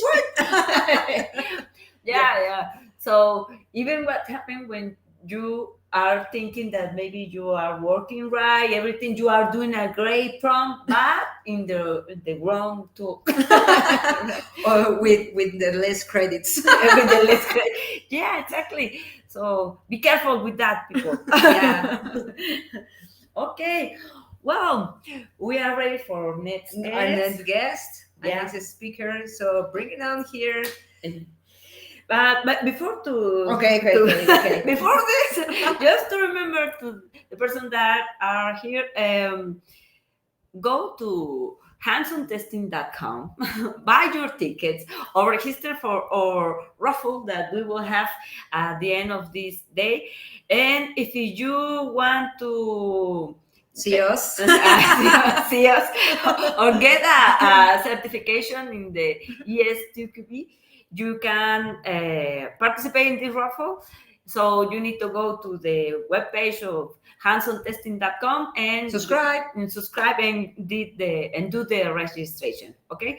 And also, if you want to see again and again these talks, then you have to go to YouTube QMI's channel, and you will find the talks for the other days. Mhm. And remember, this is our last day online. If you want to come to see us in person, you can come to University tomorrow. Yeah, Pan American University, exactly. Yeah, but you need to do the registration. So let's go with our next guest. It's already here. Okay. Hello. Hello, Ivan. How are you? Fine, thanks. Hey, how are you, Blanca? Yeah. Glad to see you. We are happy to see you. Yeah. And this time, I mean, we will have to do this in English. Yeah.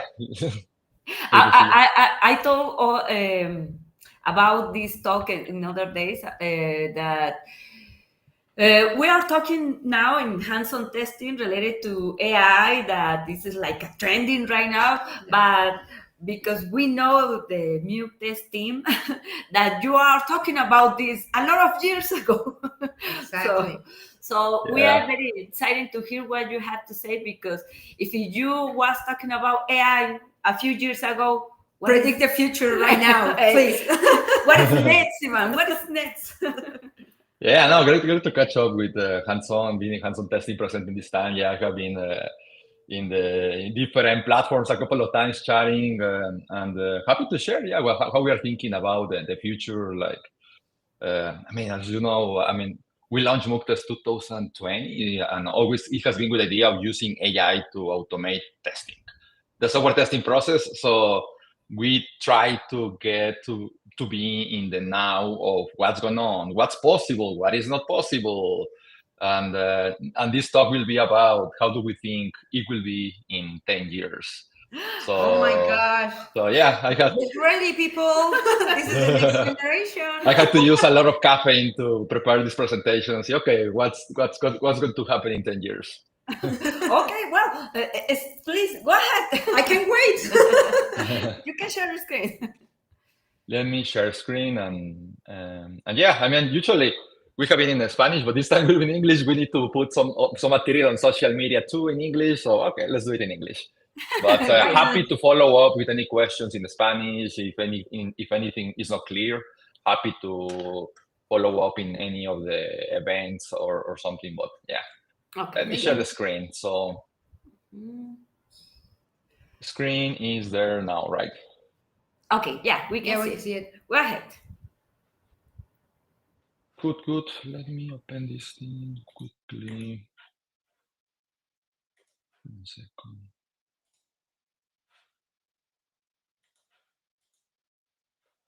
Good. So yeah, let's talk about the talk today. Ivan Barajas Vargas, co-founder of Muktes. It's about software testing in 2035. Like I saw all the agenda of hands-on and a lot of talking about AI. I mean, AI has been on the mind of everyone since 2 years ago when ChatGPT became pretty popular. And yeah, let's talk about how we see things evolving. First, this is the journey of the presentation. We will talk about a little bit of who I am, so you get the context and why I decided to do this talk about the future of testing. We will talk about how AI is being used today, what's the status, what's useful, what is not useful, and also how we see it evolving in 10 years, and what will be possible, what won't be possible, and what things won't change. So yeah, let's go through it. First, a little bit about me. Originally from Mexico, from Tecalitlan, Jalisco, Mexico, there near, for the ones in Mexico, near Colima, Ciudad Guzman. For the ones of Saro, Mexico, near Guadalajara, like 2 hours from there. Was born there, then went to Guadalajara to study computer systems engineering. And then my whole career has been in testing. When I was finishing college there in Guadalajara at ITESO, my first internship was in testing. So I have been doing testing now for 21 years, testing QA, every role, manual testing, automated testing, test automation frameworks, QA architecture, management, so different roles. And I came to US. I live in Raleigh, North Carolina. I came to US in 2011 to work as a QA architect for EMC, which then was acquired by Dell. And also at the same time, I studied an MBA, Master's in Business Administration at University of North Carolina, Chapel Hill. So I mixed the testing knowledge, technical knowledge with some business knowledge. And I live in Raleigh with my wife. I've been living here in Raleigh now 14 years, Raleigh, North Carolina. I go to Mexico every 3-4 months.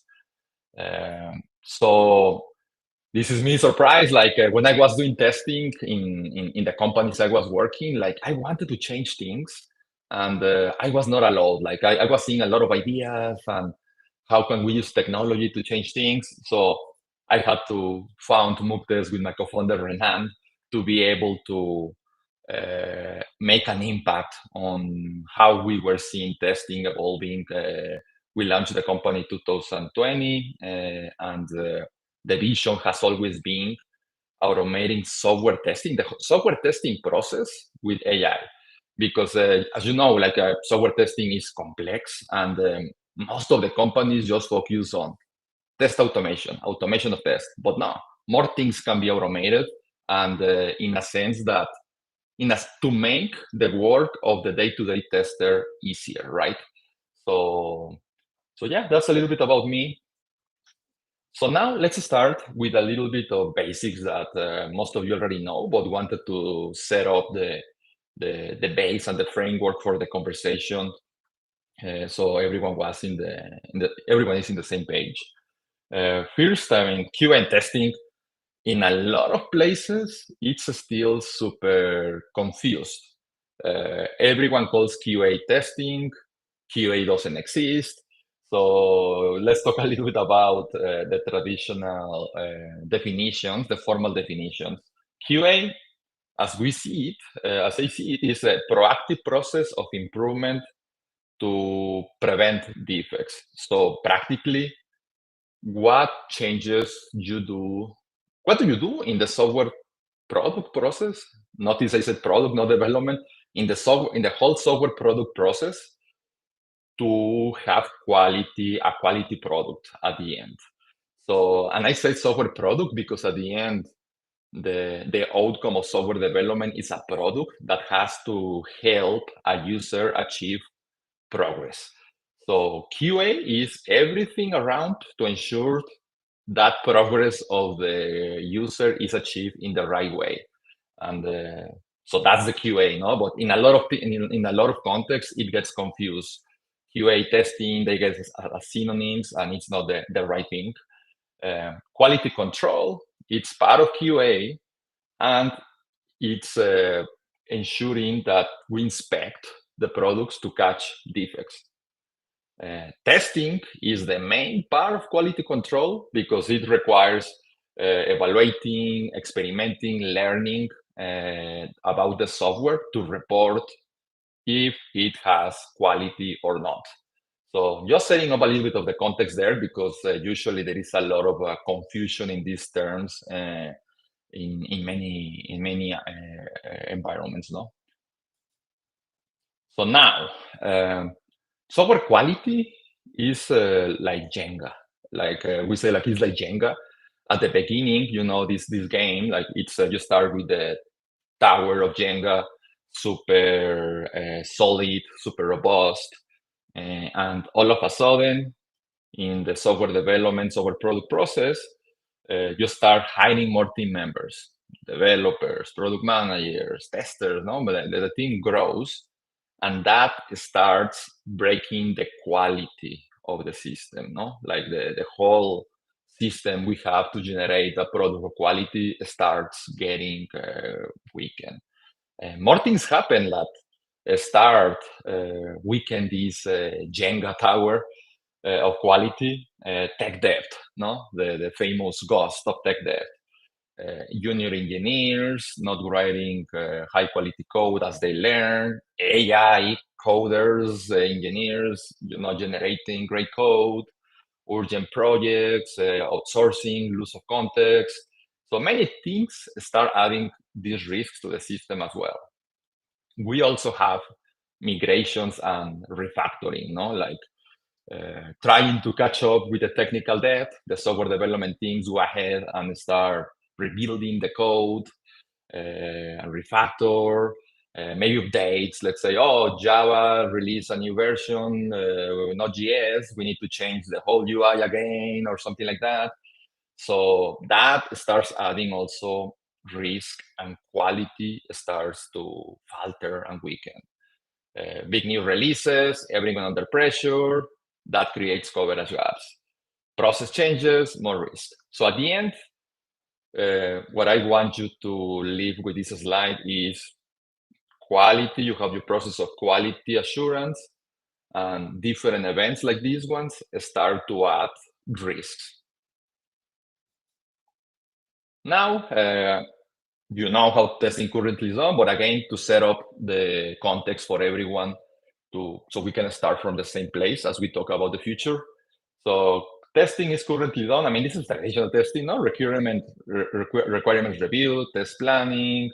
There is a tester, environment setup, manual execution, bug reporting, regression testing. This you know it pretty well. And that's the traditional testing, and it happens in different in slightly modified versions in different methodologies. No, if it comes from waterfall, but at the end we do the same in a slightly different mode in agile. No, maybe a tester in an agile team, or at the end we end up doing the same tasks, but just arranged in a different manner, right? So the point of this slide is the traditional tasks of the testing process, even as if we evolve methodologies, they revolve around the same. Knowing what to test, designing what to test it, reporting, manual execute it, automate some things. So waterfall, agile, if you are doing TDD, like at the end, you kind of just reframe the position of the elements, but 90% of the elements are still the same. So that's the point of this. Now, let's talk about what's going on with the new world, no? AI. AI enters the chat. ChatGPT, 2 years ago, the new excitement about ChatGPT. So that solves everything, right? What can I help with? Write and execute a test plan while I sip my morning coffee. Easy, no? Yeah. So we ask ChatGPT to that. The problem is solved, right? No, the problem is not solved. As we can see in this chart, like what we have seen with ChatGPT, well, any AI helping with code or helping with testing is we are seeing, yes, a slightly faster velocity in coding, using coding assistants like Copilot in Microsoft, but we have seen 8 times increased code duplication, which leads to defects. We are also seeing the QA bandwidth hasn't scaled. I mean, the QAs, the testers, they still have a lot of tasks to do. Like, it's not that it has solved. Defect escapes rates are up because still companies need testers, need testing, and they are generating more faster code with more defects. But so faster code, more defects, that means we might need more testing because it's more code. But budgets haven't increased for testing, right? And the time, the 24 hours that every tester has, 8 hours at work, it hasn't increased as well. So at the end, that's just leading towards more defects and more defects in software. Many companies think that AI can make anyone a professional tester. Developers, PMs, customer success. We will talk more about this, but at the end, because AI can get the things to a decent stage or a decent definition, many think AI will replace testing and many other tasks, right? Which is wrong. We will talk about it. So in summary, AI enters and we see faster code, but we see more defects.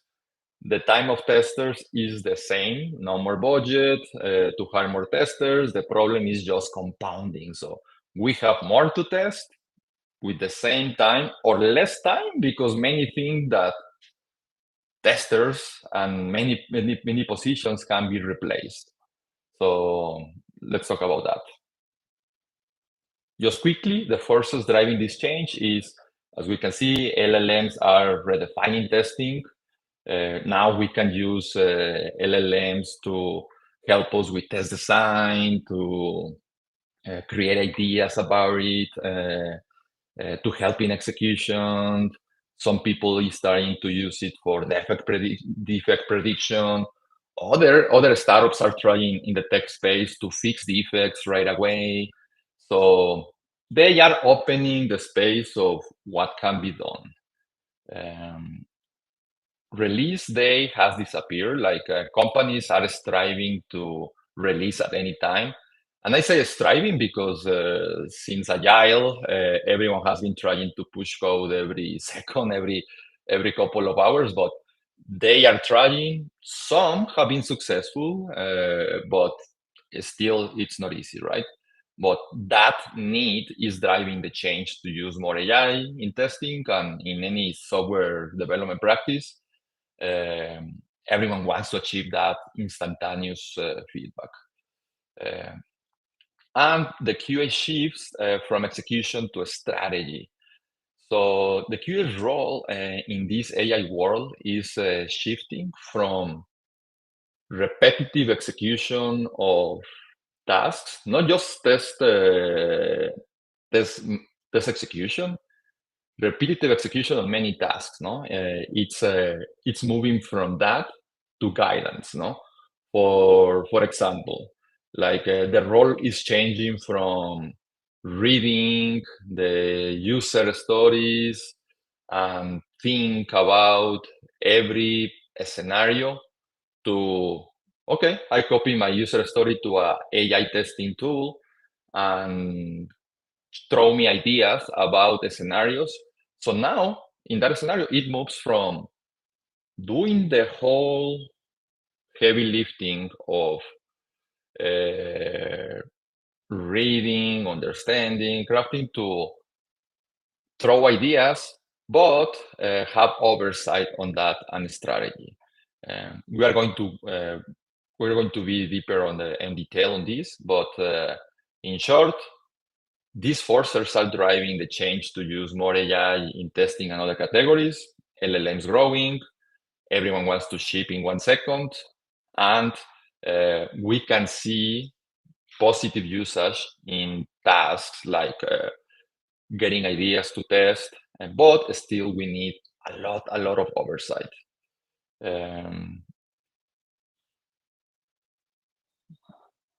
Yeah, I don't know, like if we have a chat open or something, but anyone here has tried a ChatGPT or something for testing, and maybe one example of two of what has worked or what hasn't worked. We can see the chat open. Yeah. Yeah, anyone has any examples of what has worked for you and what hasn't worked for you?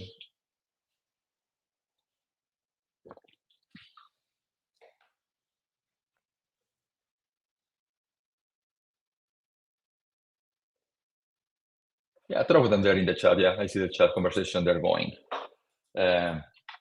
So now let's go to sleep. Let's say like we had a release, non-stop testing for 2-3 weeks, weekends. We go to sleep and we wake up 10 years later. It's 2035. First thing, now the world is totally virtual.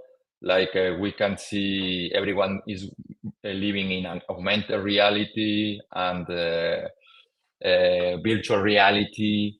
So we are just connected to the whole world live with avatars and now that has already taken place. I mean, we have been training for a while. It happens.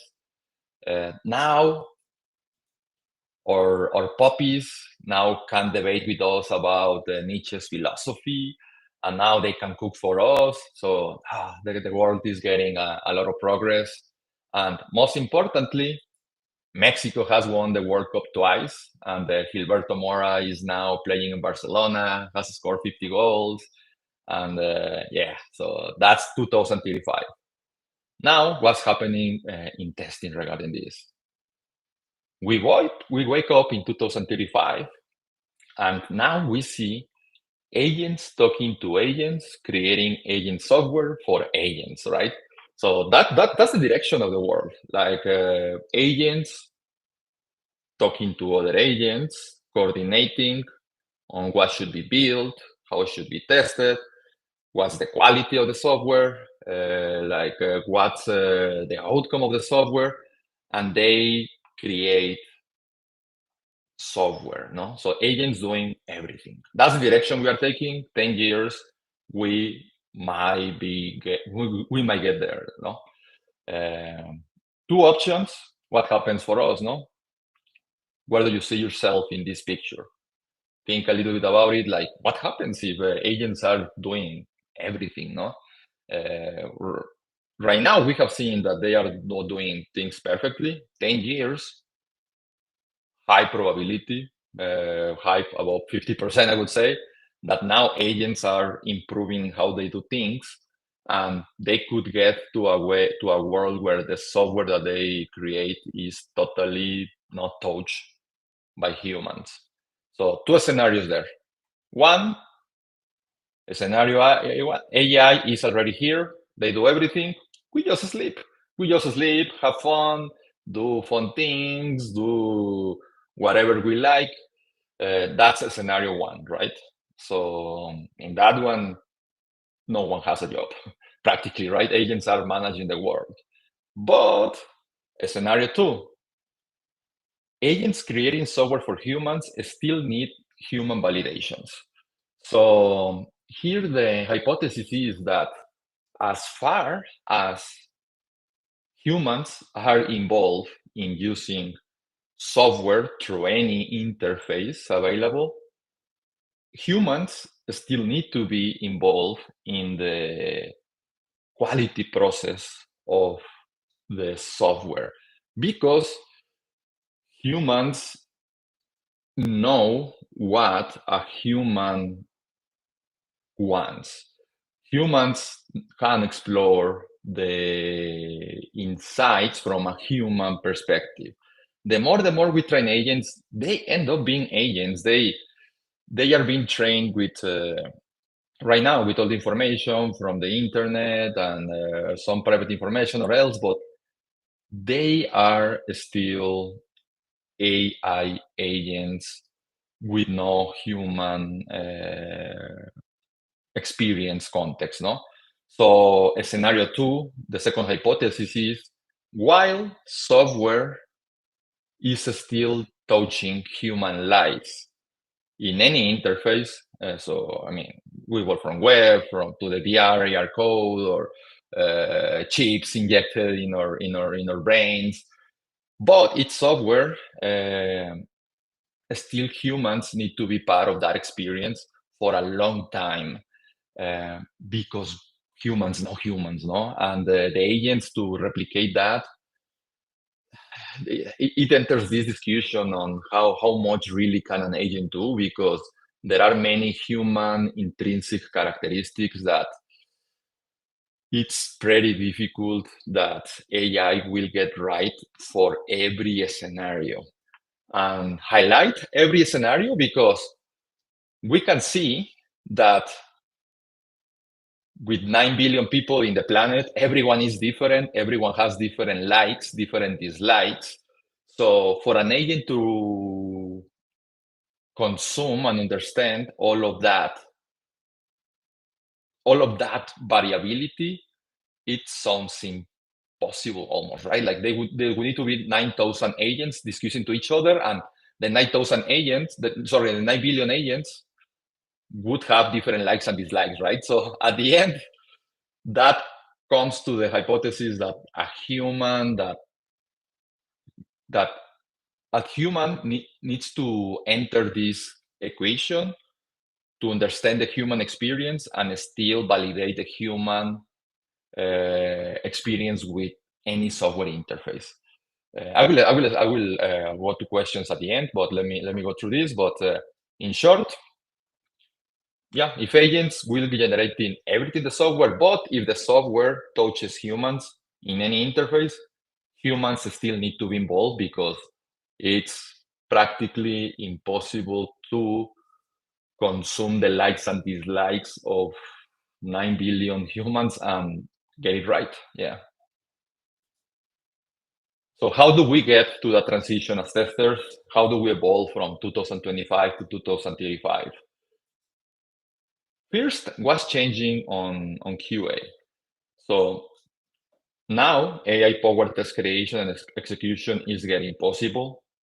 So now we can use different tools to generate test ideas, to design tests, to automate them, execute them quickly. Self-healing tests have been here for a while, but they are getting smarter, no? Like, for instance, one approach is why self-heal a test if you can rebuild the test, right? So that's a new approach based on AI that we are exploring. But so AI is helping now test design, test automation, test execution, test maintenance. It can help there, right? Predictive defect analysis.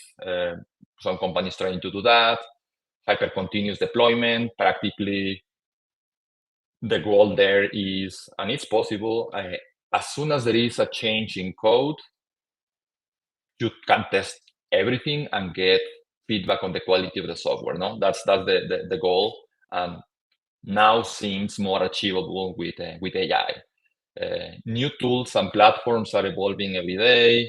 We see new testing tools every month, practically this since ChatGPT, and we have the testers day to day.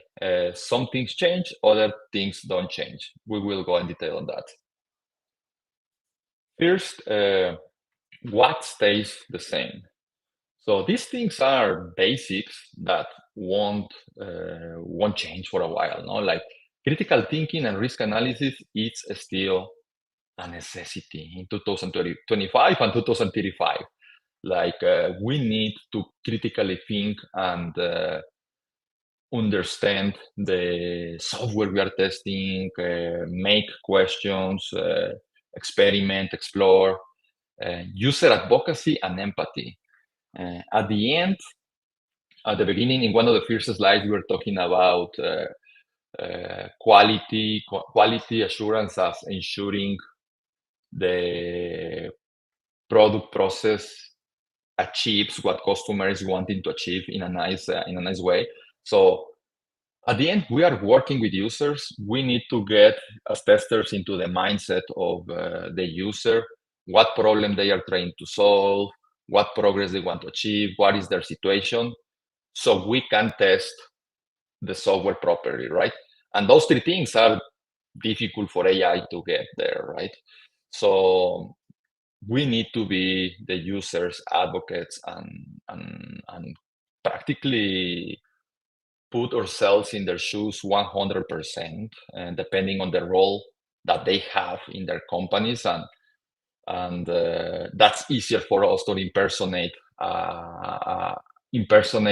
the role of someone else using the software. So that won't change for a while. Communication and collaboration, especially if there are humans involved. If there are humans involved using software, using tools, communication becomes tricky. I mean, as organizations expand, it gets tricky. We need to be super smart and tactical about how we communicate and collaborate within our teams, with the customer. So that's another skill that it's key to continue fostering. Ethics and quality mindset.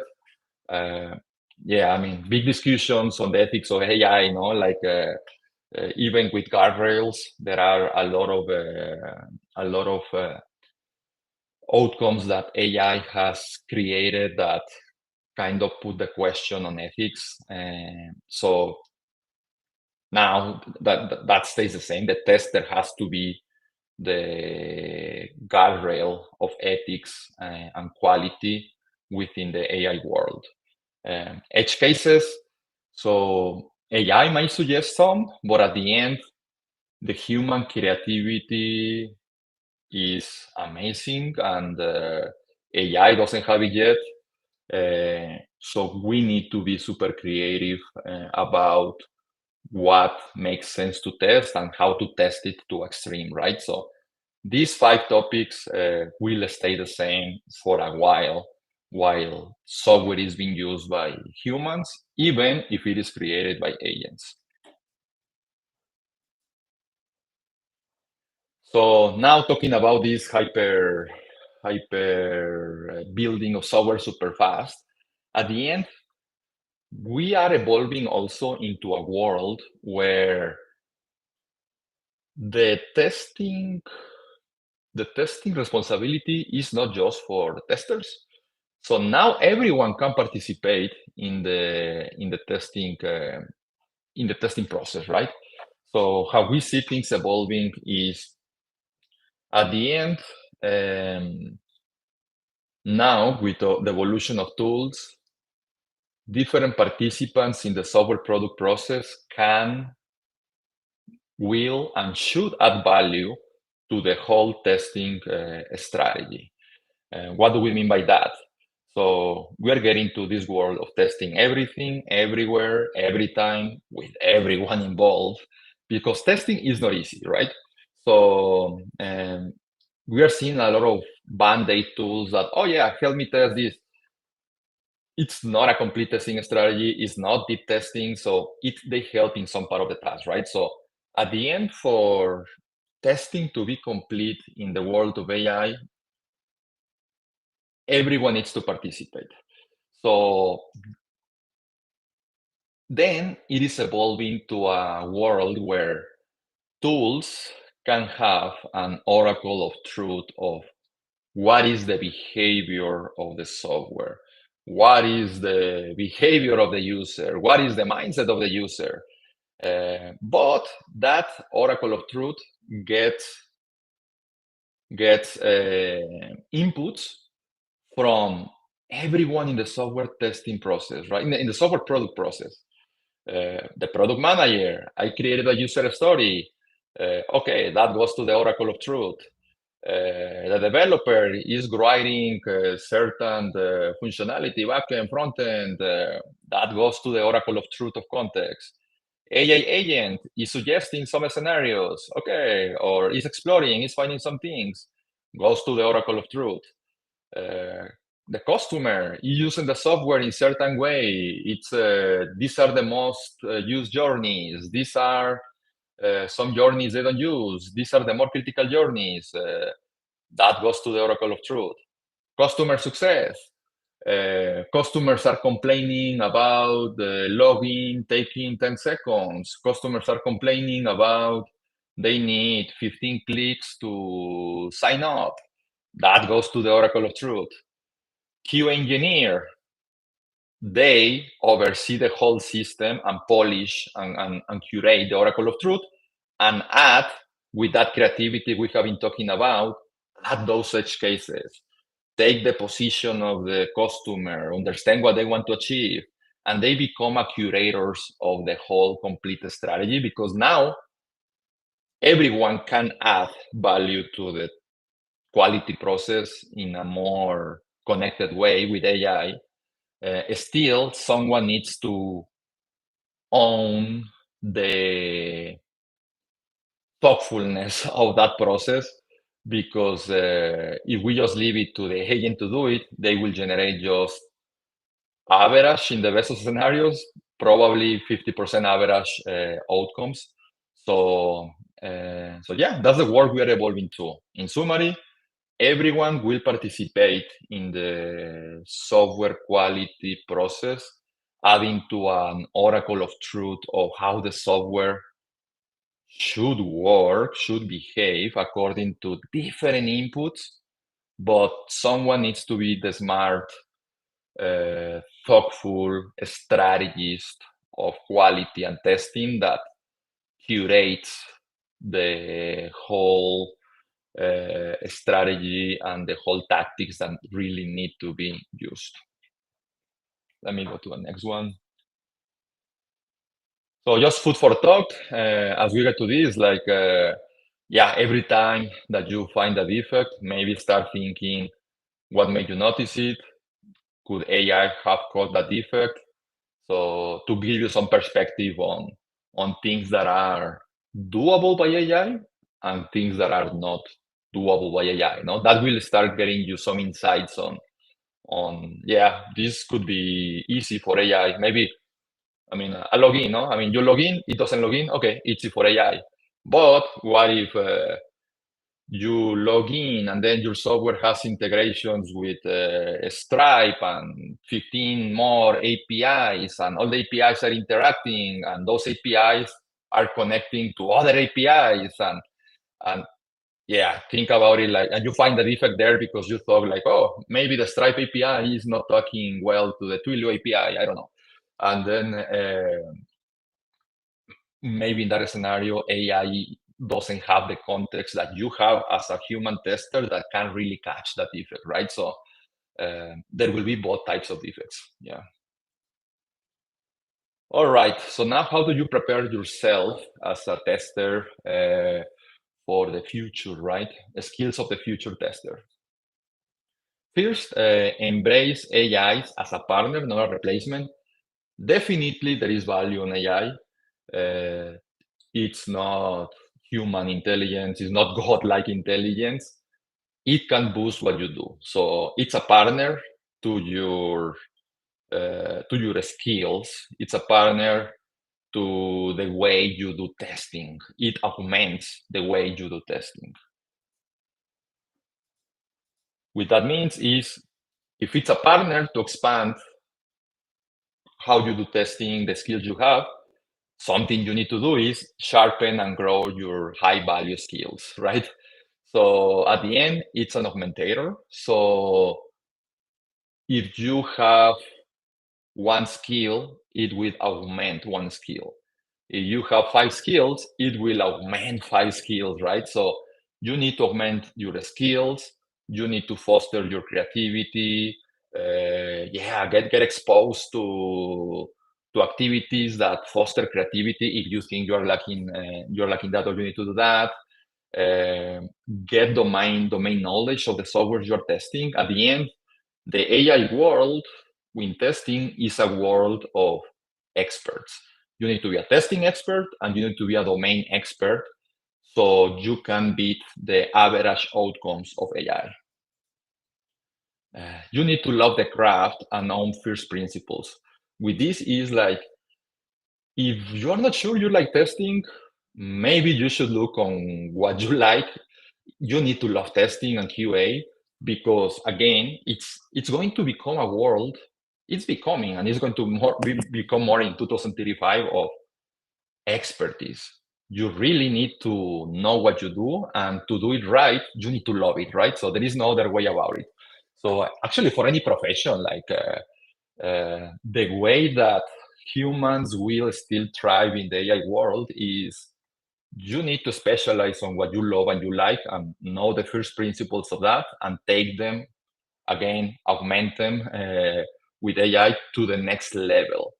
So as a tester, learn first principles, basic things like we were talking about, what's QA, what's QC, go back and learn the basics, the fundamentals of your craft, and be sure that you like it and love it.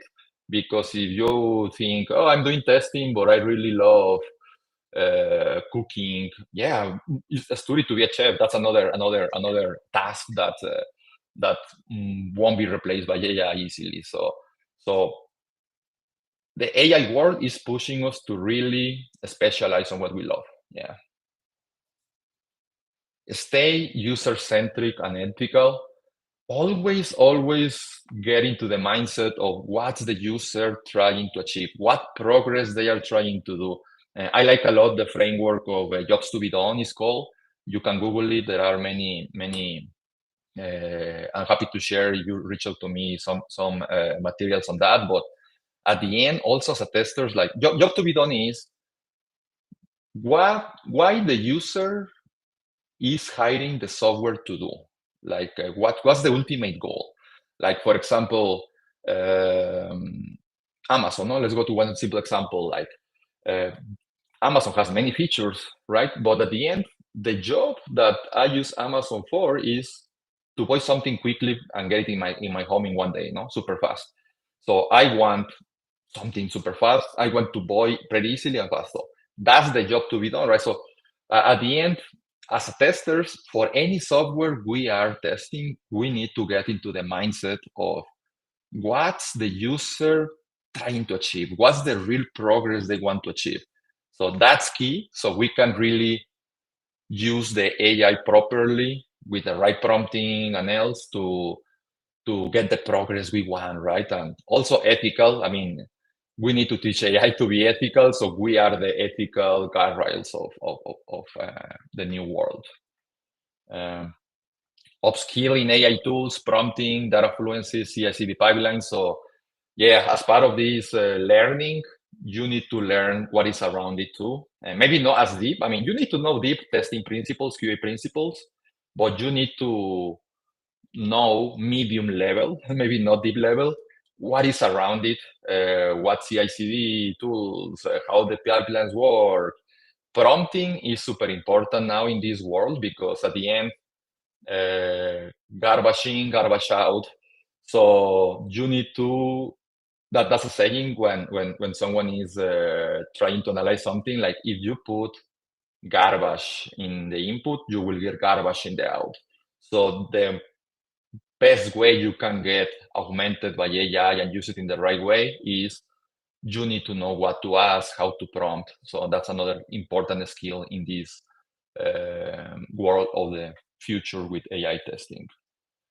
And classic testing, QA 101, push a culture of quality in your team. There are many discussions and debates, who is the owner, who should do it. At the end, there is no single answer. From your position, push for a full culture of quality. Embrace quality, push your team in your team meetings with managers, directors, etc. Make the case with arguments on why there should be quality in the whole product process, throw ideas, like be the champion of quality. Yeah, so those are the key skills for the future. And the tester role is evolving to a world where the tester is the orchestrator of AI, and now can use AI to explore software and suggest test cases. The AI can design the test cases. Now the tester can orchestrate what to automate, how to automate it pretty easily, execute, maintain. So at the end, the tester role evolves as an orchestrator of agents. Actually, you can see it's like now you are a testing manager and you have many tester juniors or interns, but you have to coach them and guide them, and those are the agents. But now they can do a lot of the work for you, but you need to know what work has to be done and understand it so you can guide them in the right way, right? So the role of the tester is evolving to an orchestrator of many interns and agents, but you need to know exactly what needs to be done so you can guide them well. You're a manager of agents, yeah. And yeah, and actually that's how we just as context, like that's how we work with our customers. Like we have our own MoveTest AI platform with different agents, different functionalities, but we add QA experts to our team.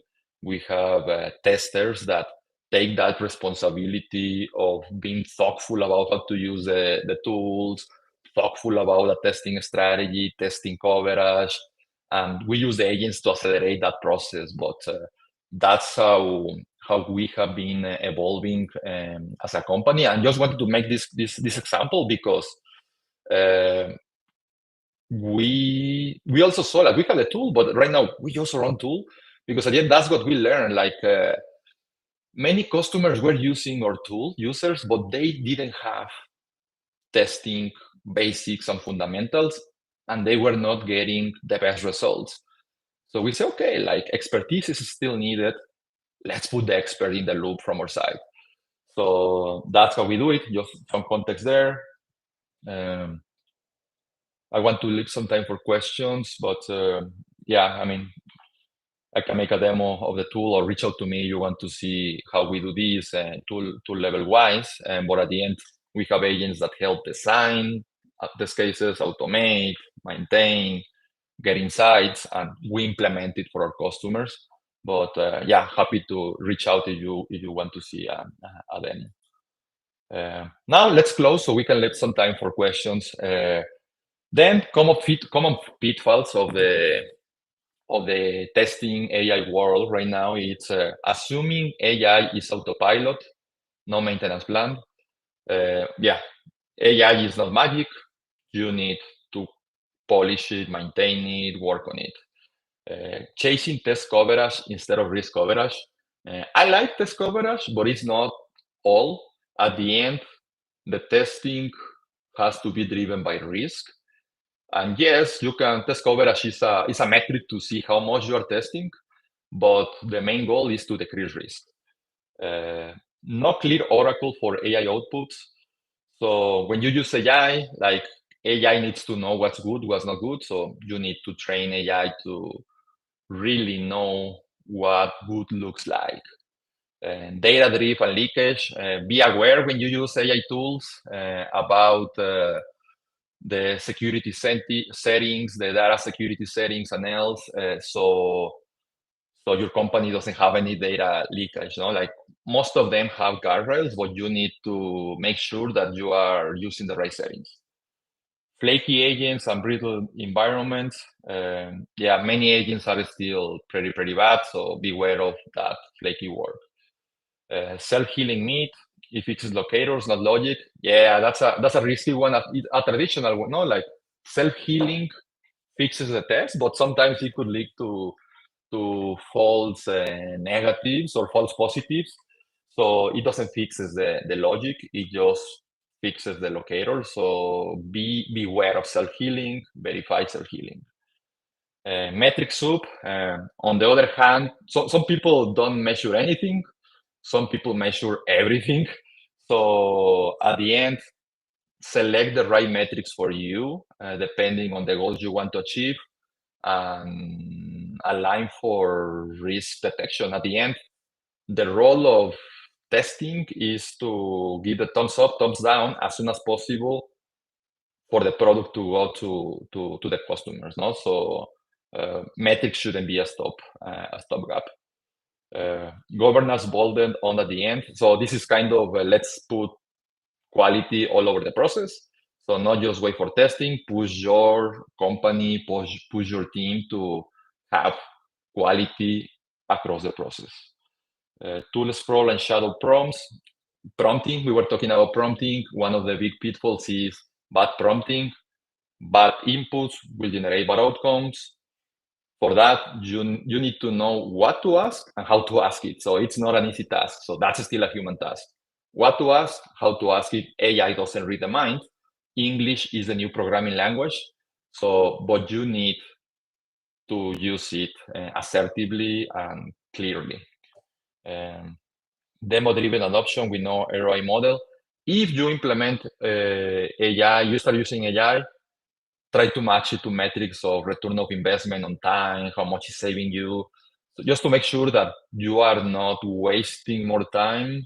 Because we have seen cases, for example, that it feels that AI is helping with tasks. Let's say, maybe AI helps me design 300 test cases. Then you go ahead and review 300 test cases and just 20 were good test cases.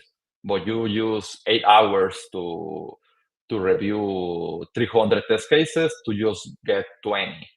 If you had designed test cases manually in that scenario, you could have gotten 80 in one day or 60, right? So beware of the ROI in time and money if you're a manager or director, but beware of the real cost of implementing AI and reviewing AI. Finally, key takeaways.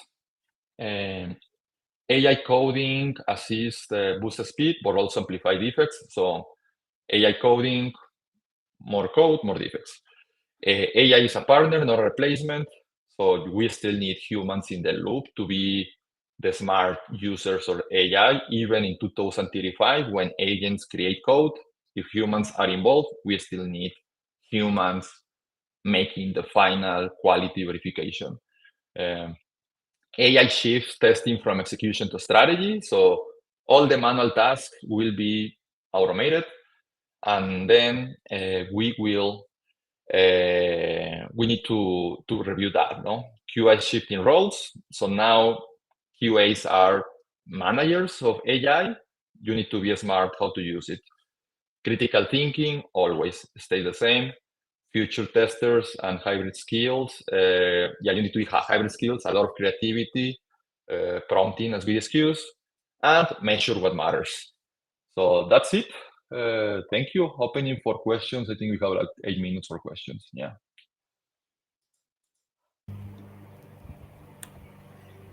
Okay.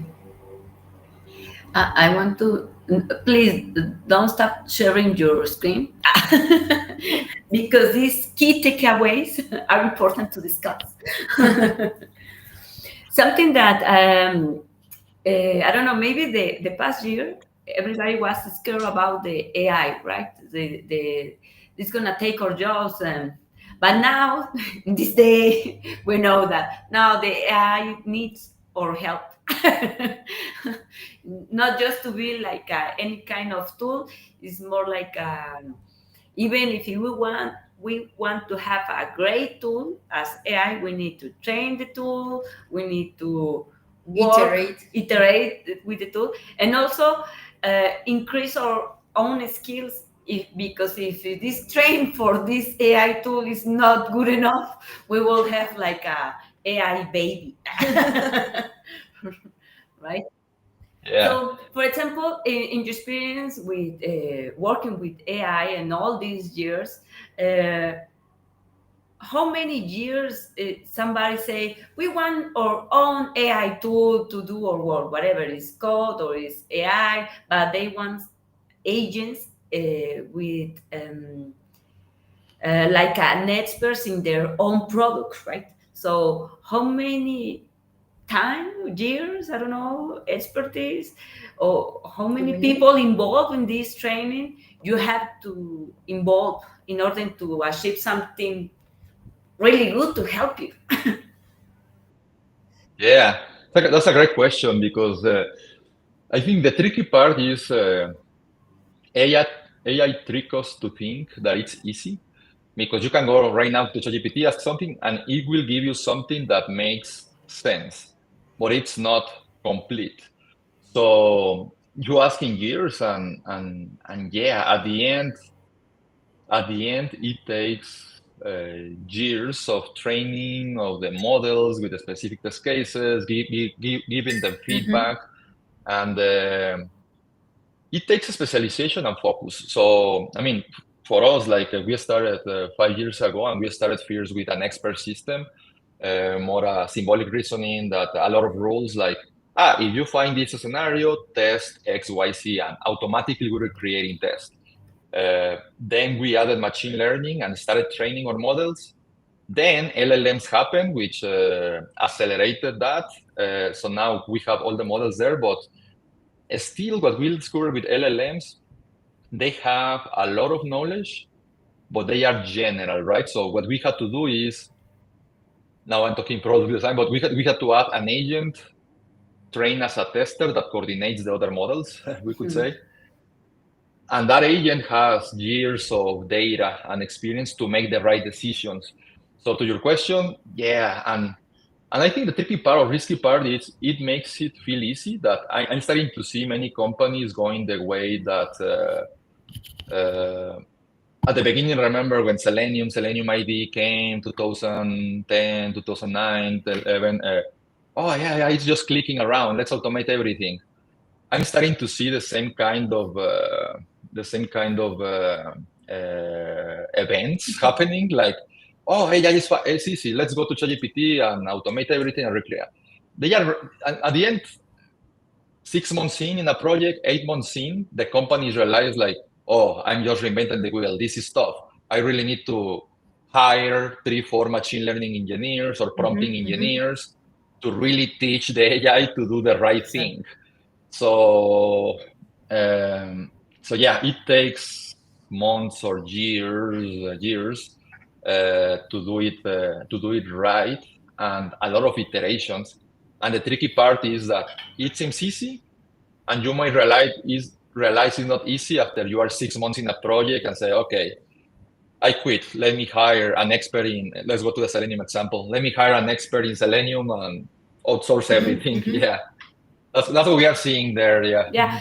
So hearing what you say is because if I want to, for example, if I discuss in the company, hey, we want AI, yes, but we need to think for how many months or years and start doing the math. Yeah. Starting the math, yeah, how many people you will need, focus people.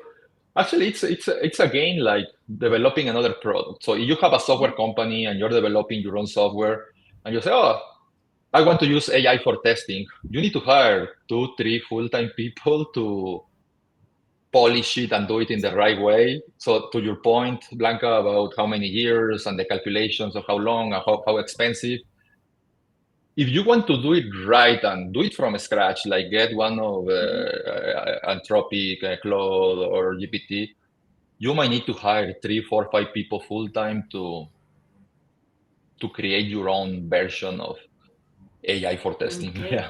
Yeah. Yeah. Well, maybe this is the moment that we are doing the commercial. So, do you suggest to have or a partner with this kind of tool? I don't know.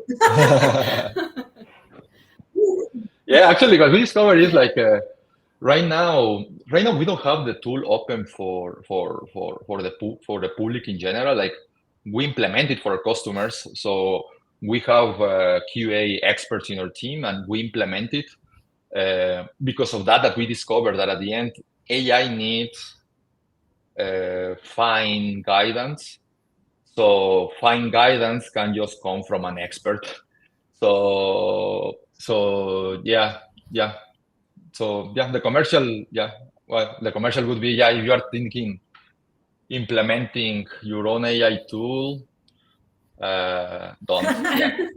Ask us first. Ask us first. Yeah. Yeah. Do you have a question? Yeah, well, I have a question here that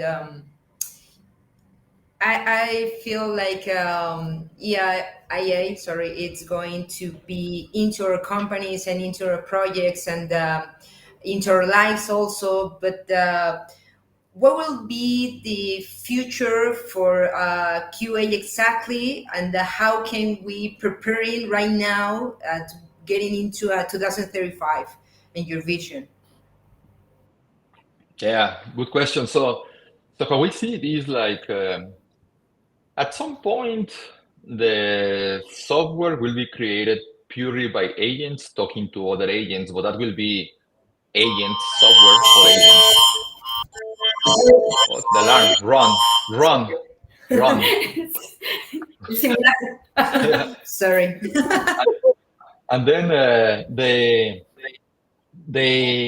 but if the software still needs interacts with humans in any way, like even for example, like the new e-commerce of the future, like AI Amazon, I don't know, like it's created by agents, everything is coordinated. But if humans are using the interface, still QAs need to be involved in the loop to be the curators of that quality. So the main skills that they need is creativity, critical thinking, knowing the fundamentals of testing 100%, and getting into the mindset of the user a lot on what the user wants to achieve. So it might be evolving more into a role of kind of a product manager from the other side. The product manager tries to understand what needs to be built, and maybe the QA will evolve to a role of they need to understand what should have been built and what customers are trying to achieve with that software to test it with the tools. So yeah, I would push very hard to have critical thinking, learning basic, fundamentals of testing and QA, and always try to put yourself in the real final user shoes. Yeah. Mm-hmm.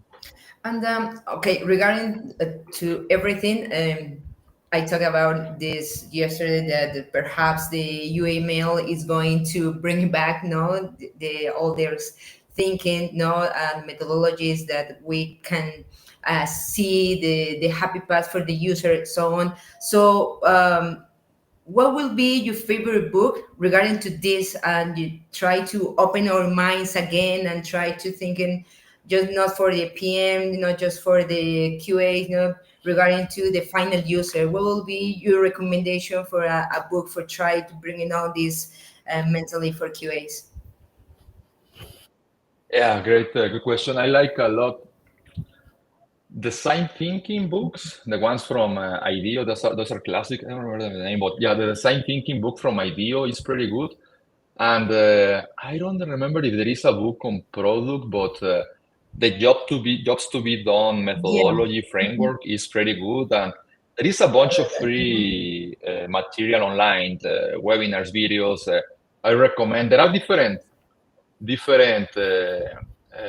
kind of different jobs to be done experts, you could say. But I like the one that from Bob Moesta. He's the name of the author, the person, Bob Moesta, and Chris Speak. So that he has a page, a blog that writes a lot about that, how to think about product on that. So I would look for jobs to be done materials online, YouTube, of Bob Moesta and Chris Speak. Yeah. Okay, I would like to add another book. It's Smart Lean. It's very easier to learn about it. Yeah, thank you. Mary, do you have any question? You want to add something? We have time. Yeah, just one question more. Okay, one question more. Okay, maybe how do you see the AI changing the way we design and maintain the test cases? Because it's very easy to create a lot of test cases, but how maintain all that? Yeah, but we see how we are working on that. We see it is like maybe maintenance will disappear.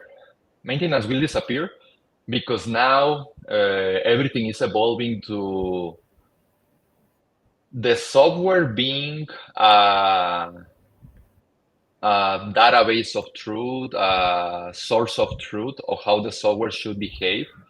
So instead of maintaining a test case, like, oh, you have a test case of 38 steps and it broke in the 34, oh, what a pain. Instead of that, if the objective of that test case, if the goal of that test case is clear, it might be easier to just rebuild the journey and verify the outcome, the ultimate behavior. So maintenance might be evolving from auto-healing of selectors and those things to rebuilding the journey and the tester just verifying that the outcome of the journey is the one that was expected. So we might be moving to a world where automation for the sake of automation doesn't exist, that maybe the journeys are created and recreated on the fly. And but they have to be super based on the ultimate outcome that wants to be tested, right? That wants to be verified. But yeah, that's how we see it. Yeah. Okay. Well, Ivan, thank you so much. It's a pleasure to have you here, and we hope to see you not in 10 years, okay? We'll come back the next year. Yeah. Tell us what you are seeing. In Spanish. In Spanish, yeah. Right. Yeah. No, thank you for the invite. It was fun. If anyone has any questions in the call, like send me an email, ivan@mooklabs.com. Okay. Yeah. Thank you for the invite. It was fun. Yeah. Enjoy the conference. Thank you. Thank you, Ivan. Bye. See ya. Bye. Bye. Ay. Yeah, and now we can switch to Spanish. Finally! Yeah. No es cierto. It isn't true. No, la verdad, el futuro, realmente, chicas, el futuro está en los agentes, en la inteligencia artificial. Ya lo habían hablado unos años antes, ¿no? Ahorita ya es una realidad, así que quédense para seguir estudiando esta parte de inteligencia artificial. Sí. Y más esto último que mencionó Iván, ¿no? Probablemente hay cosas que creemos que nos va a ayudar ahorita la inteligencia artificial a ser más fácil, pero que también va a desaparecer. porque Sí, otras cosas se claro. corrigieron, ¿no? Es, a lo mejor exacto, ni damos mantenimiento, a lo mejor ni almacenamos nada, todo exacto, se crea en exacto. el aire. Es más, Seguimos aprendiendo. con el testing cuántico puedes decir, sí pasó. Exacto. Tú sabes que no, pero sí pasó. Sí, pasó. Correctísimo, sí, sí, sí. Muy bien, pues nada, vamos a darle pie a nuestro siguiente invitado. A ver, Ya estará por aquí. nuestro siguiente invitado, ¿dónde estás? Y aquí está nuestro siguiente invitado. ¡Hola, Fer! Hola, ¿me escuchan? ¿Se escucha bien? Sí, todo bien. Ah, bueno, qué alegre estar aquí con ustedes otra vez. Hola, hola, Fer. Sí, gracias por la invitación. No, al contrario, qué bueno que también formas parte de toda esta línea de presentadores de Hands-on Testing. Estamos muy contentos de tenerte. Y pues ya te robamos unos minutos, Fer, pero ya puedes comenzar. Sí, no se preocupen, yo lo estaba escuchando, pero mi charla va a ser súper fácil de digerir Muy para bien. que, sí, porque he estado escuchando y han estado muy cargados de información buenísima, súper técnica, pero la mía es técnica, pero vamos a ir rapidito y luego los dejamos para el espacio de las preguntas. Entonces, ¿cómo es la dinámica? ¿Ya puedo compartir? Sí, ¿Hay claro que algunas? sí. Adelante, sí, ya Sí. puedes compartir. Ok, déjenme probar porque ojalá que no tengamos problemas con compartir, chicas. A ver, compartir aquí. Ups, ventana. Creo que esta es mi ventana. Yo solo Compa- quería dar una disculpa a la comunidad por las alarmas, pero es que aquí en México hubo un simulacro en el país y perdón Sí, por eso. lo lamentamos. Por si alguien quedó sordo en el camino y no nos ¿O se puede... espantó? Yo también me espanté. Todos. Chequis. Bueno, me dicen si pueden ver la parte de que dice K6, porque Ahí como ya, tengo varias ya estamos. pantallas. Ok, estamos bien, ¿verdad? Sí, sí, excelente. Ok, Ahora déjenme sí que ver. adelante, Fer, todo tuyo. Ok, lo voy a ver. No.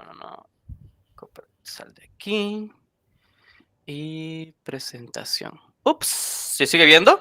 Se hizo pequeña. Ah, ok, vamos a dejarlo. ¿Ahora? ¿Se sigue Ahí se viendo? ve mejor, sí. Ok, mejor así porque... Bueno, muchas gracias. Mi nombre es Fernando Espinosa.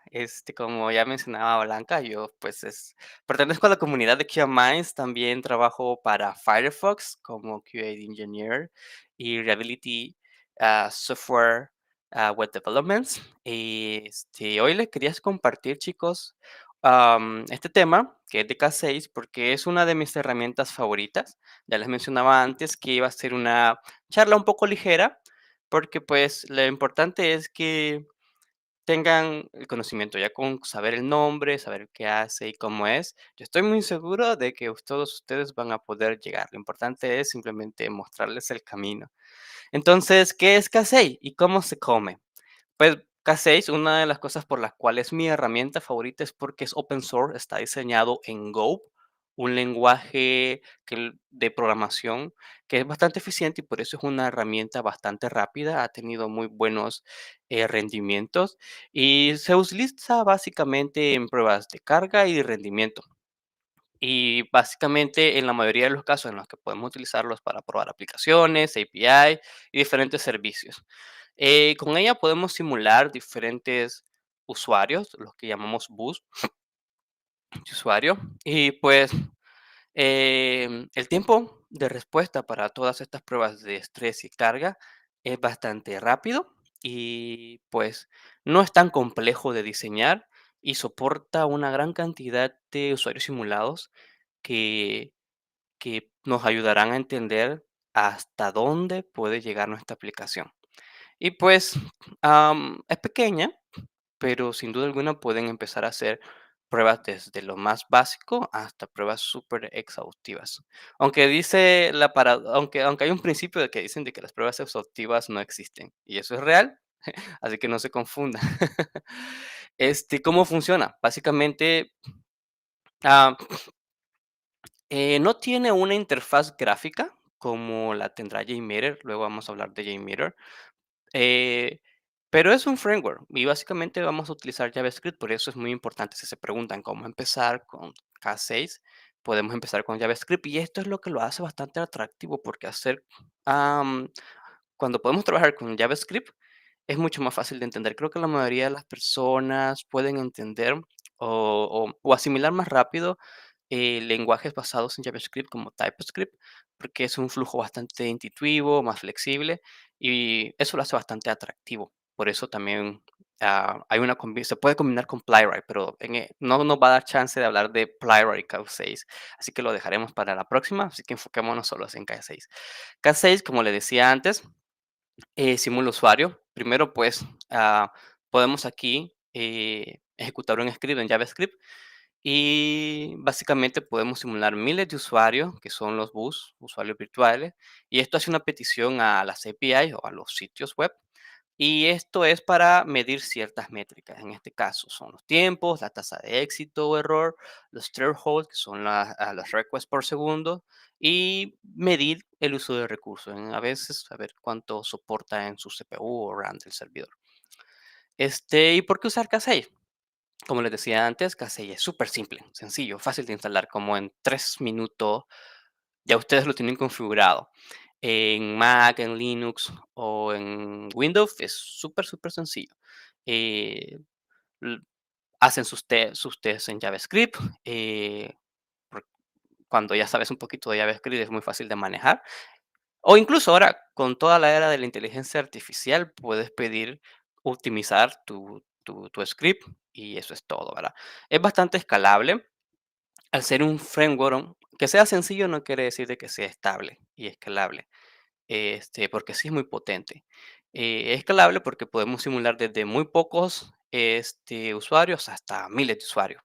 Y algo muy interesante y que me gusta también es que es muy fácil de integrar con múltiples este, sistemas de ay, siempre me confundo en esta parte, CI/CD. Grafana es uno de ellos y es el favorito, obviamente, porque Grafana es la que mantiene K6. Grafana Lab es la creadora de K6.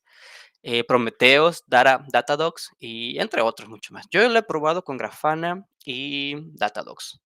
Y la verdad es que fluye bastante bien para cuando quieran algo de observabilidad. Lo recomiendo con Grafana porque la documentación de K6 está bastante eh, fácil de entender y está como que muy robusta cuando se trata de combinar K6 con Grafana. Pues ya saben que son la misma familia, se conocen muy bien, pero existe mucha documentación. Y por último, ¿por qué usar K6? Porque es open source, es gratis y la comunidad cada vez es mucho más activa. Por eso estamos aquí hablando de K6. Aparte que dan souvenirs muy bonitos, no tengo souvenir a la mano ahorita, pero dan souvenirs muy bonitos. Tal vez en la próxima envío algunos para que los tengan ahí en el próximo hands-on testing. Eh, ¿En qué casos lo podemos utilizar? Básicamente, lo podemos utilizar antes de lanzar el sistema para validar que todas las cosas se cargan de forma esperada. En producción, pero con precaución, podemos tener una pruebita para detectar si hay algún cuello de botella en tiempo real. Y también lo podemos utilizar cuando ya tenemos un pipeline integrado para evitar que un cambio nuevo vaya degradando o degrade el rendimiento de la aplicación. Es casi como las pruebas funcionales tipo regresión, pero en este caso basado en rendimiento. También podemos usarlo para la comparación de entornos, medir cómo está staging y cómo se comporta producción para saber si realmente tenemos un balance entre ambos servidores, porque entre más similar sea, mucho mejor y mucho más eficientes van a ser las pruebas de todo tipo, porque así vamos a simular ah, con mucha más veracidad y con una perspectiva mucho más real de cómo deberían funcionar las cosas. Am, bueno, durante mucho tiempo, JMeter ha sido la herramienta más popular y de hecho es una de las mejores. Aquí no vengo a decir que Casey va a sustituir. Así que no se confunden, yo solamente quiero hacer una comparación de que por qué podemos elegir Casey en vez de JMeter, no sustituirlo. JMeter es muy bueno, es potente, es pesado, y por eso mismo, porque es pesado. Actualmente hay que aprender Java. Java es un lenguaje, a mí me gusta mucho en lo personal, pero la curva de aprendizaje va hacia arriba. Pero una vez que ustedes lo aprenden, adquieren un superpoder. Usa Java y XML, lo cual lo hace un poco más este, difícil. Un poco más difícil. Aquí la gente con más experiencia es la que va a triunfar. Sin embargo, con Casey, como está basado en un entorno de JavaScript, es mucho más fácil de escribir, leer, verificar, integrarse con Git, ¿verdad? Que, así que lo pueden usar para empezar. Así que una de las ventajas de Casey es que es más amigable para desarrollar y para los testers. Es mucho más fácil empezar por ahí. Porque, pues, como ya les decía, eh, JavaScript tiene una ventaja en la parte de la sintaxis y la forma de entender cómo escribir el script a Java. Y la curva de aprendizaje, como ya les decía, aunque JMeter tiene una interfaz gráfica, es un poco complejo. Hay muchas cosas que si ustedes no las conocen, si no tienen experiencia, les van a salir mal, este, o no van a entender. A mí me pasó la primera vez que estuve con JMeter sin mucho conocimiento, lo primero que pasó fue que los puertos estaban mal configurados y básicamente hasta yo me quedé sin internet en mi ordenador. Y pues son detalles, ¿verdad? Sin embargo, con K6 no hay mucho que hacer, solamente dependiendo de la configuración de tu computadora, lo instalas, puedes instalar una variable global o utilizar la que atrae, que por defecto es K6. No tengan miedo, no trae UI, se maneja con el script, pero en la terminal de AWS, ay Dios mío, en la terminal de Visual Studio Code, ustedes pueden simplemente escribir los comandos y ejecutar su script y eso es todo.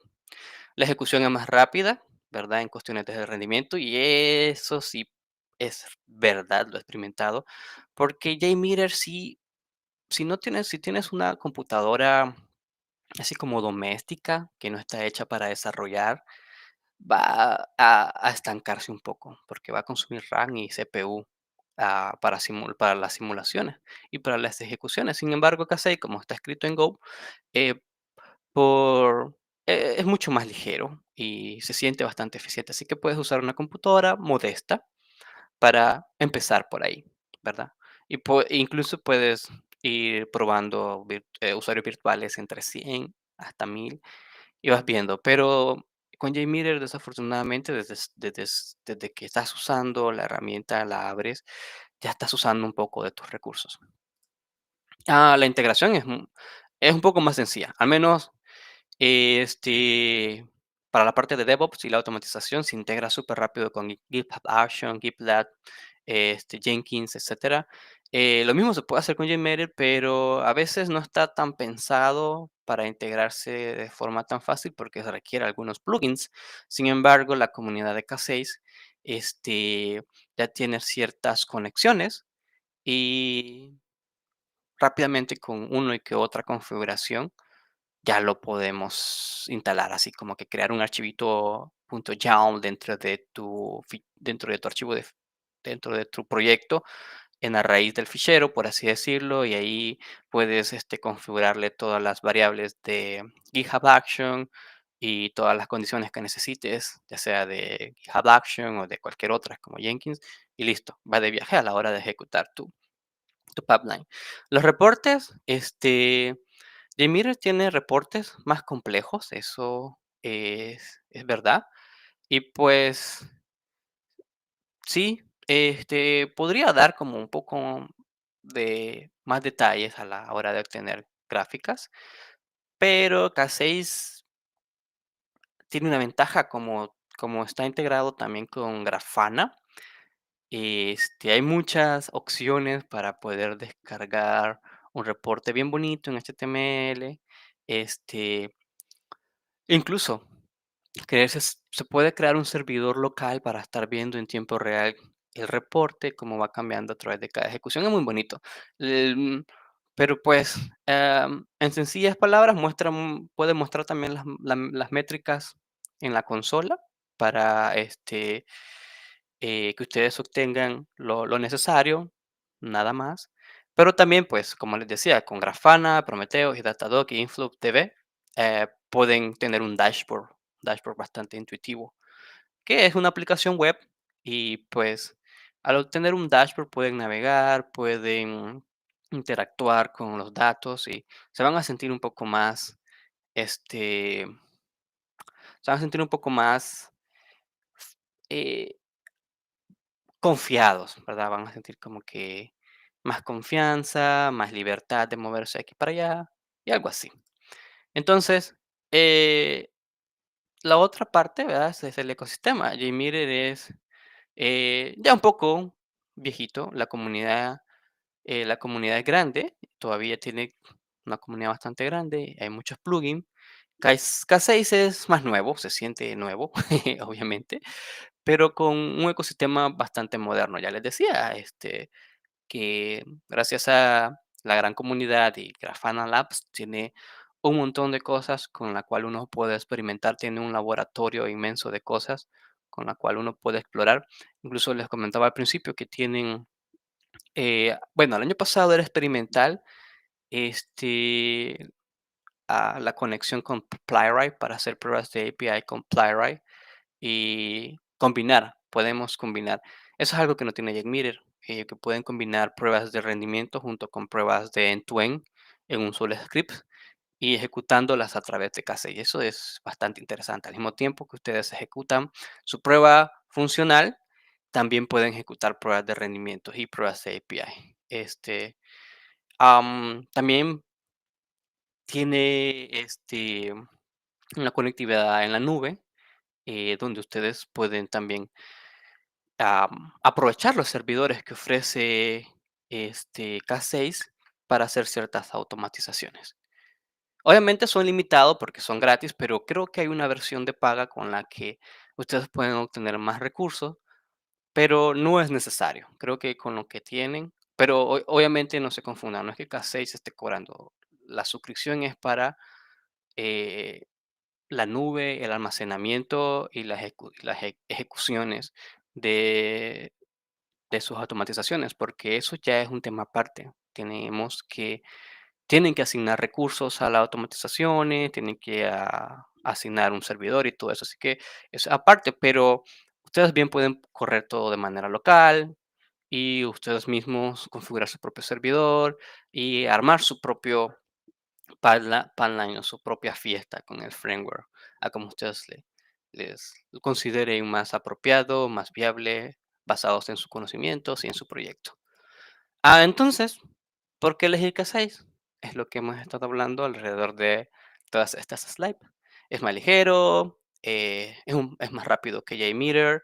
El código se puede leer un poco más rápido porque es JavaScript en lugar de XML, que es un poco más complicado si no tienes experiencia. Si tienes experiencia, pues va a ser fácil para ti. Es ideal para la automatización en pipeline, en CI/CD. Hay mucha documentación, es súper fácil de instalar y configurar para los pipelines y tiene un mejor soporte para la observabilidad moderna. Y ya hablábamos de que tiene los dashboards con integración con Grafana Labs, Prometheus y otros. Aquí tengo un URL que, ups, ya la desbaraté. No puede ser. A ver. Oh, oh. Ahora no. Ahí está. Esta URL, vamos a entrar aquí, porque básicamente todo lo que les he estado diciendo lo van a encontrar aquí. No estoy. Ya, como les decía, fácil de instalar. Miren, aquí está una guía Get Started donde les muestra cómo instalarlo en Ubuntu, Fedora, uno de mis favoritos, por cierto, Fedora, Mac, Windows. eh, Se configura. No hay más de dos o tres pasos. Miren, solo instala esto, ya lo tienes. Mm, Lo pueden configurar en un Docker, ¿verdad? Para tenerlo ahí aisladito y solo mandarlo a, y solo ocuparlo en ocasiones específicas para que no esté ocupando tantos recursos, ¿verdad? Y por algún lado, ¿dónde estaba? Ven, aquí dice runes K6. eh, por aquí debe haber un script. Ajá, este script. Básicamente, simplemente tienen su script y lo ejecutan por acá. Déjenme, este, voy a parar de compartir aquí. Y bueno, hasta el momento, chicas, ¿no tienen alguna pregunta o observación? Porque voy a pasar a una pequeña demo. Ya se terminó la parte del concepto. No sé si aún me siguen escuchando. Quería hacer una prueba de que estoy aquí bien.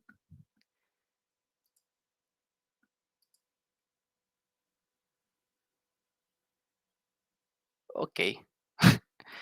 Bueno, voy a compartir ahorita un fragmento del código para que vean cómo se ve.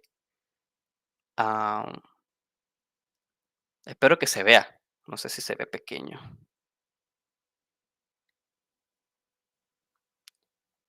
Windows, así lo voy a poner un poco más grande. Ups, déjame. Oh, bien. Bien, ok. Básicamente este es un script sencillito, ¿verdad? Y lo que está pasando aquí es simplemente, este,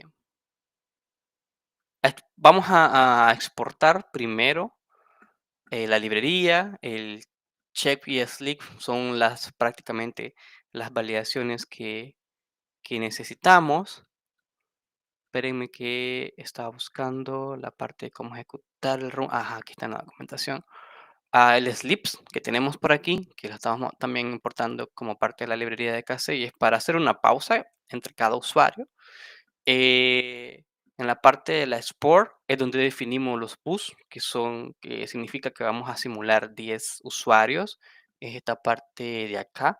Y cada usuario va a, va a tener una duración de 30 segundos en total para su navegación. Y entre cada usuario va a haber un lapso de un segundo, que eso lo definimos acá con el sleep. Básicamente este es el cuerpo de la prueba, que lo que está haciendo es decir que va a ir a esta URL, ¿verdad? Eh, para que los usuarios puedan hacer una petición GET hacia la URL. Luego, con la parte del checks, que es la validación que estamos haciendo, va a validar la respuesta del status que está por aquí. Va a validar que si realmente que cada usuario esté obteniendo ese estatus. Aquí definimos un sleep, que es lo que les decía, que lo mandamos a llamar acá arriba, para que haya una fila de usuarios y que cada usuario, y que haya como un semáforo. Después que termine un usuario, esperar un segundo para que el otro usuario arranque. Y pues básicamente eso es lo que hace. Se levantan dos usuarios virtuales, cada uno de los usuarios envía una petición GET durante 30 segundos, cada respuesta se valida, en cada respuesta se valida que si está obteniendo un status quo de 200, cada usuario va a esperar un segundo entre peticiones y al final pues casi muestra las estadísticas. Déjenme a ver aquí en la documentación que dice que básicamente solo es fácil. Mire, un comando que se llama K6, igual como que ya lo define, run test, el nombre del archivo, y ahí debería empezar a ejecutar. Y van a ver las métricas. ¡Zas! Aquí ejecutó. Está haciendo, aquí está enviando los 10 usuarios virtuales. Y ahora tenemos que esperar de que todos los usuarios terminen su cola.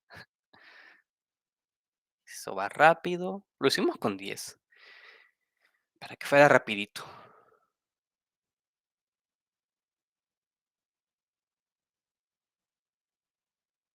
Y terminó, ¿verdad?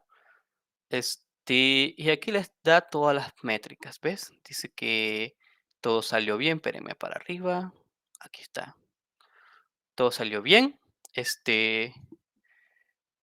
Eh, obtuvo cada uno de los usuarios, to toda la cola se completó al 100%, todas las peticiones, estas fueron todas las peticiones y el tiempo en que tardaron, este, la ejecución por cada uno de los usuarios, la ejecución mínima y la ejecución máxima de cada uno de los usuarios, el, este, el tráfico de red que estuvo, teniendo que atravesar para sus pruebas y Eso es todo, chicos.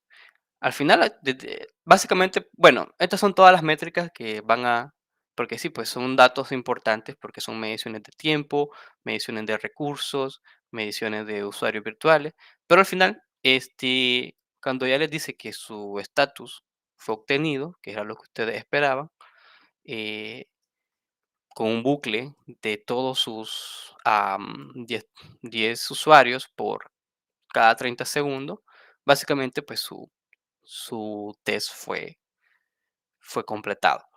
Am, sí pueden hacer, diferentes tipos de de pruebas. Son pruebas de rendimiento, pero también pueden hacer smoke test, pruebas de rendimiento.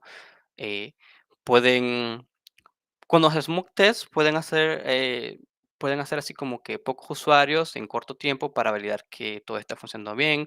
Pueden hacer los load test. En la parte de qué tipo de pruebas pueden hacer, ¿verdad? Pueden hacer smoke test, load test, que básicamente es cuánto están esperando de su carga, ¿verdad? Y ahí es donde ustedes definen 100 usuarios, cómo se comporta cuando tienen 100 usuarios durante 5 minutos o diferentes tipos de tiempo. Esas son sus métricas, número de usuarios y tiempo. Pueden hacer pruebas de tipo de estrés, aumentar los usuarios progresivamente hasta ver hasta dónde llega el sistema, a ver si se cae o no se cae. Y los swag tests, que es mantener a la carga durante horas para ver si mantiene la estabilidad y no hay fugas de memoria en su servidor. Y pues, bueno, chicos, básicamente esto fue la presentación de K6. No sé si tienen alguna pregunta o algún comentario. Ya llegamos al final para el tiempo de las preguntas.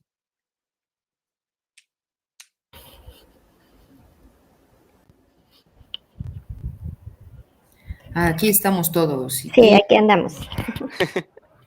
bueno, gente, si gustan empezar ahí a hacerle sus preguntas a Fer, aquí está nuestro chat para que lo podamos leer y todo. La verdad es que creo que es muy sencillo de utilizar, pero, por ejemplo, un QA Junior que no sabe absolutamente nada, ¿cómo podría empezar a hacer estas pruebas con K6? Pues, ¿sabes? Es fácil, sí, un Code Junior. Eh, Bueno, como siempre digo, si va a dedicarse a automatización, debería empezar por saber un poco de JavaScript. Con que sepa lo básico de JavaScript, que lo entienda. Y Ujú, digo que es fácil porque no es lo mismo decir aprende Java a que aprendas JavaScript, porque Java va a tomar un poco más de tiempo. Y de aquí a que termines lo básico de Java, creo que no vas a ser un QA Junior, vas a ser un QA semi-senior. Entonces, pero como QA Junior sí, aprende un poco de JavaScript, de lo más básico.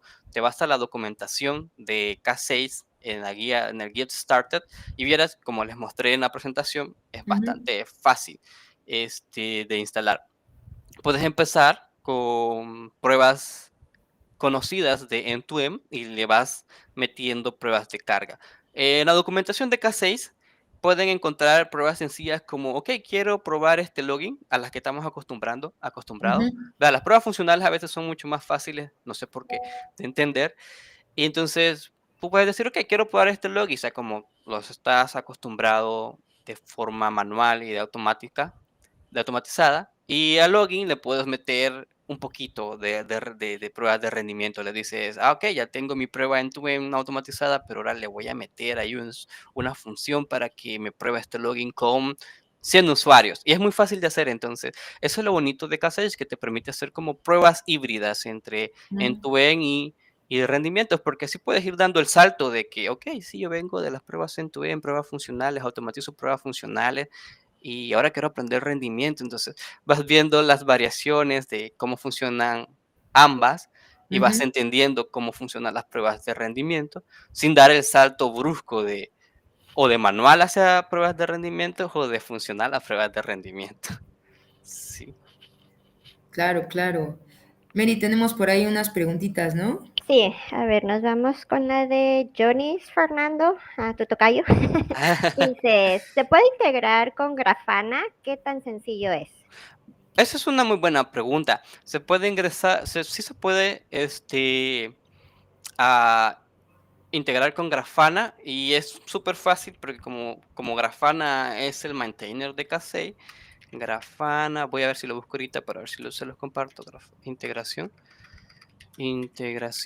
de K6 con Grafana. Sí, y ahí está, Integration Tools. Aquí, aquí les puedo compartir que, sí, aquí está en la documentación de Grafana como tal, si pueden, si pueden buscarlo. Espérate, ya te comparto dónde está. Ok, compartir. Entonces aquí está. En diferentes tipos de tools, aquí pueden encontrarlo. Y de hecho, pues, siguen la guía para ingresar a este Grafana con K6.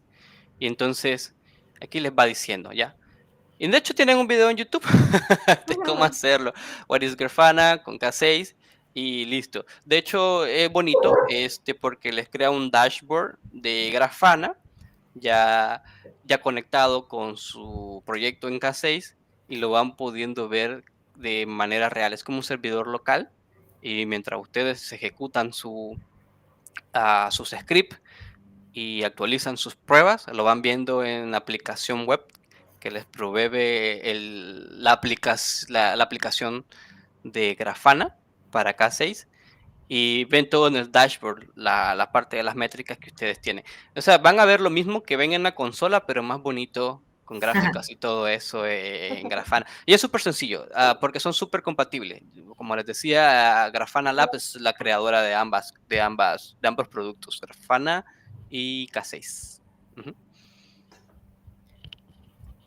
Excelente. Y acá también tenemos otra pregunta ¿se puede, cómo testear un endpoint que requiere autenticación? ¿Un JWT o un Berry Token? Si nos podrías dar un ejemplo. Uy, bueno, esa pregunta está bastante, ¿cómo que se llama? Robusta, pero casual. Podemos hacer un login con una petición post. Básicamente, lo que vas a hacer primero, si es armar tu prueba de API, no fuera de K6.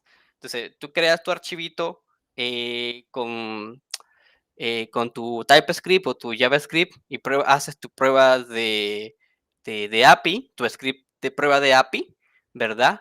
Le envías un post, obviamente, y ahí le metes todo lo que necesitas del headers y el tokens, todo lo que, obviamente hasta ese punto ya deberíamos de tener todos los atributos del API, ¿no? Si necesitas un token, ya lo deberías estar metiendo ahí. Entonces lo escribes ahí, ¿verdad? Ya tienes tu prueba de API. No sé cómo va a ser, porque cada proyecto tiene sus propias variantes, así que si le metes todo eso, todo lo que te pida para la autenticación, para la conectividad, la parte del payload, la parte del header, haces tu petición post para comprobar que sí estás llegando. Una vez que tienes eso, haces un export en el mismo archivo, puede ser en un archivo diferente, ¿verdad? Y ahora sí, integras tu prueba de K6. Entonces tú le dices a K6, oye, tengo esta función que me está probando este login, pero necesito que te conectes a esta función que está haciendo las solicitudes o las requests para este login y empiezas a diseñar qué es lo que tú quieres. Una vez que te conectas al endpoint, tú empiezas a decir, ok, ahora con K6 lo voy a meter una prueba de rendimiento para ver si este login no se quiebra si le envío 100 usuarios haciendo 100 peticiones diferentes y que cada usuario tarde 30 segundos, incluso puedes hacer la prueba con el test de prueba que te da la documentación, que es, ok, haz esta request, haz esta get y post hacia tu login y diles que quieres obtener esta llamada y que cada usuario, estos 100 usuarios, tardan 30 segundos y que entre cada lapso puedas obtener un tráfico de un segundo de pausa. Entonces, si vas a hacer dos funciones, una para tu prueba de API y la otra para tu prueba de rendimiento. En tu prueba de rendimiento vas a tener que llamar todos los recursos que ya deberías tener hechos para las precondiciones que necesitas para conectarte a tu endpoint, y solamente le dices a tu función de K6, a ese punto ya deberías de tener exportado la parte de la librería de K6/HTTP, porque obviamente vas a hacer solicitudes de HTTP, y dentro de eso le vas a meter los diferentes tipos de pruebas, pruebas de carga, pruebas de usuarios virtuales, am, pruebas de mm, de, de estancamiento, y incluso puedes hacer como un stage. De hecho, hay un stage. Ya tienes tu endpoints ahí, le pones export, un export con todas las opciones dentro, el stage, abres paréntesis y ahí empiezas a hacer como un arreglo. Que cada usuario dure 1 minuto durante 50 periodos, que luego el siguiente usuario dure 3 minutos durante un, un target de 50 periodos y cosas así. Entonces vas subiendo, subes a 50 usuarios, metes una carga, le subes a 200, metes la carga máxima, bajas. Entonces puedes hacer como un sport stage donde metes todos tus escenarios. Básicamente esos son escenarios. Y ahí le metes ahí, con 100 usuarios hago esto y le puedo bajar a 5 usuarios, y luego en el otro, en el siguiente le puedes decir que de 50 suba a 100, y ahí vas. Entonces puedes hacer esa combinación. Y es totalmente posible. Sí. Ok, gracias, Fer. Tenemos otra pregunta de Daisy Liliana. Dice, ¿cómo testear un flujo que tiene más de una precondición, pero solamente necesito las métricas del endpoint que voy a testear, pero no necesito medir las precondiciones? Solo necesitas medir las métricas del endpoint sin las precondiciones. Sí. Bueno, fíjate que me quedé un poco perdido en la parte de las precondiciones. Te repito la pregunta Ajá, porque sí está. ajá, Dice, ¿cómo testear un flujo que tiene más de una precondición, ajá. pero solamente necesito las métricas del endpoint que voy a testear, pero no necesito medir todas las precondiciones? Bueno, ya sé, quiere excluir. Quieres excluir, pero no puedes excluir todas las precondiciones, porque tal vez basado en tu proyecto sí vas a necesitar ciertas precondiciones. No sé, ¿verdad? Porque si una de las precondiciones es que si tengas tu token de acceso, creo que esa no las puedes evadir para conectarte. Pero a lo mejor sí puedes, si una de las precondiciones es que no reciba datos falsos o qué sé yo, o que haya una validación que te impida agregar caracteres especiales, qué sé yo, dentro de tu API, pero pero lo que querés solamente es probar la conectividad, podés obviar esas métricas.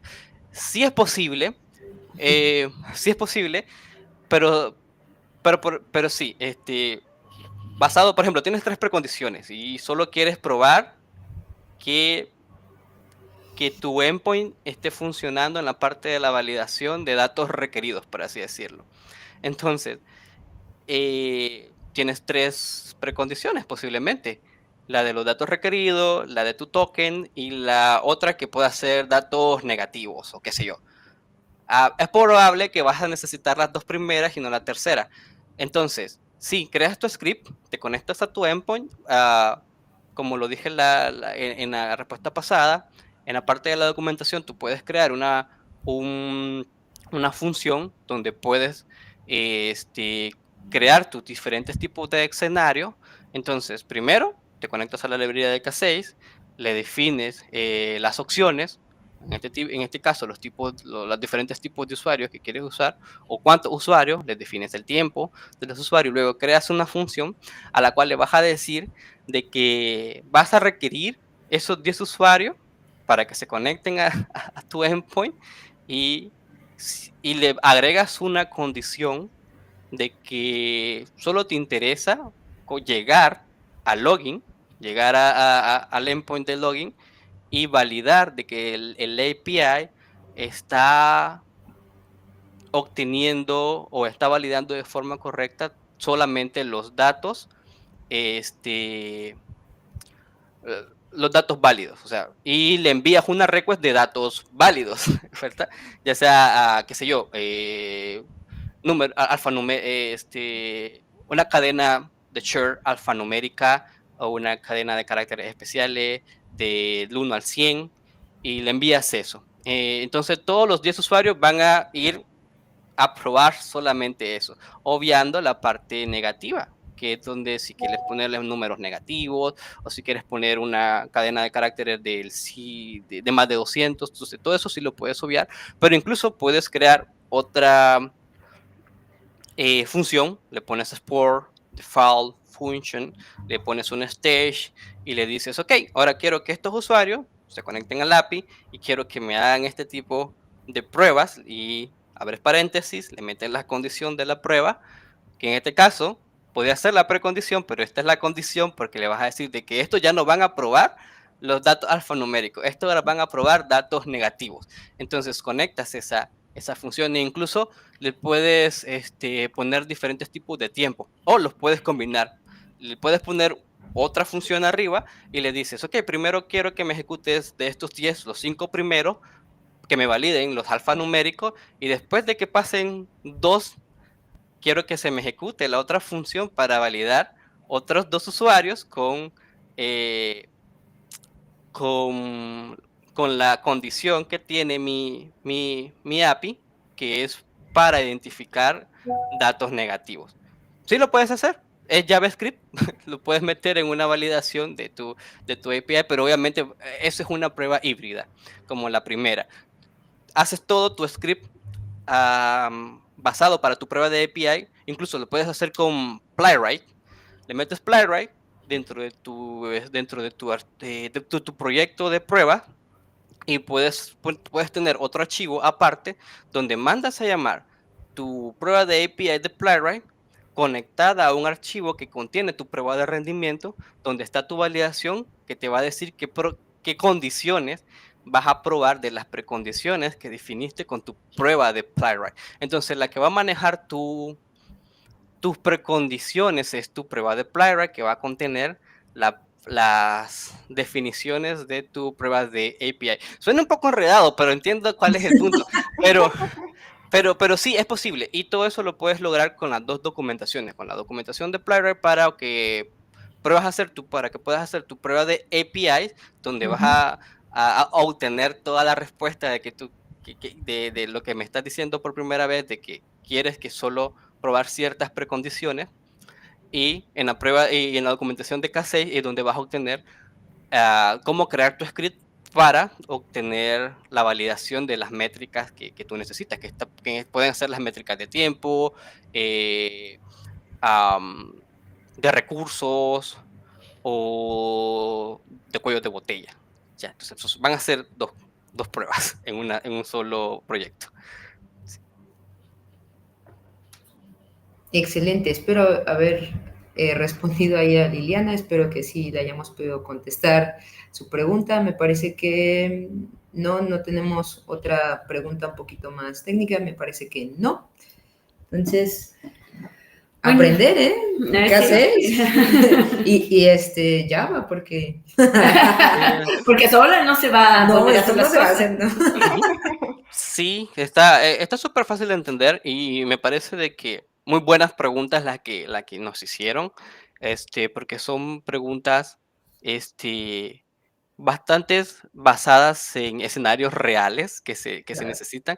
Y estoy muy seguro de que si se meten a practicar con Playwright y con K6, ambos, sí van a poder encontrar la solución a ese tipo de preguntas de forma técnica. Yo traté de responderlas de forma conceptual, basados en la experiencia que tengo utilizando K6, pero es muy probable de que ustedes obtengan una mejor respuesta al momento de que lo puedan utilizar. Pero igual, yo sé que no tenemos tiempo limitado, así que si hay alguna otra pregunta y quieren que charlemos, aparte, por ahí tengo un podcast donde podemos charlar, Coffee Test, por si lo quieren visitar, y en LinkedIn, si me pueden escribir algún mensaje, con gusto les voy a atender. definitivamente, si no tengo alguna respuesta, les voy a decir que no tengo la respuesta y que la podemos investigar juntos, obviamente. Exacto. Sí, sí, Yo sí. tengo una pregunta para ti, Fer. Dígame. Más general, pues.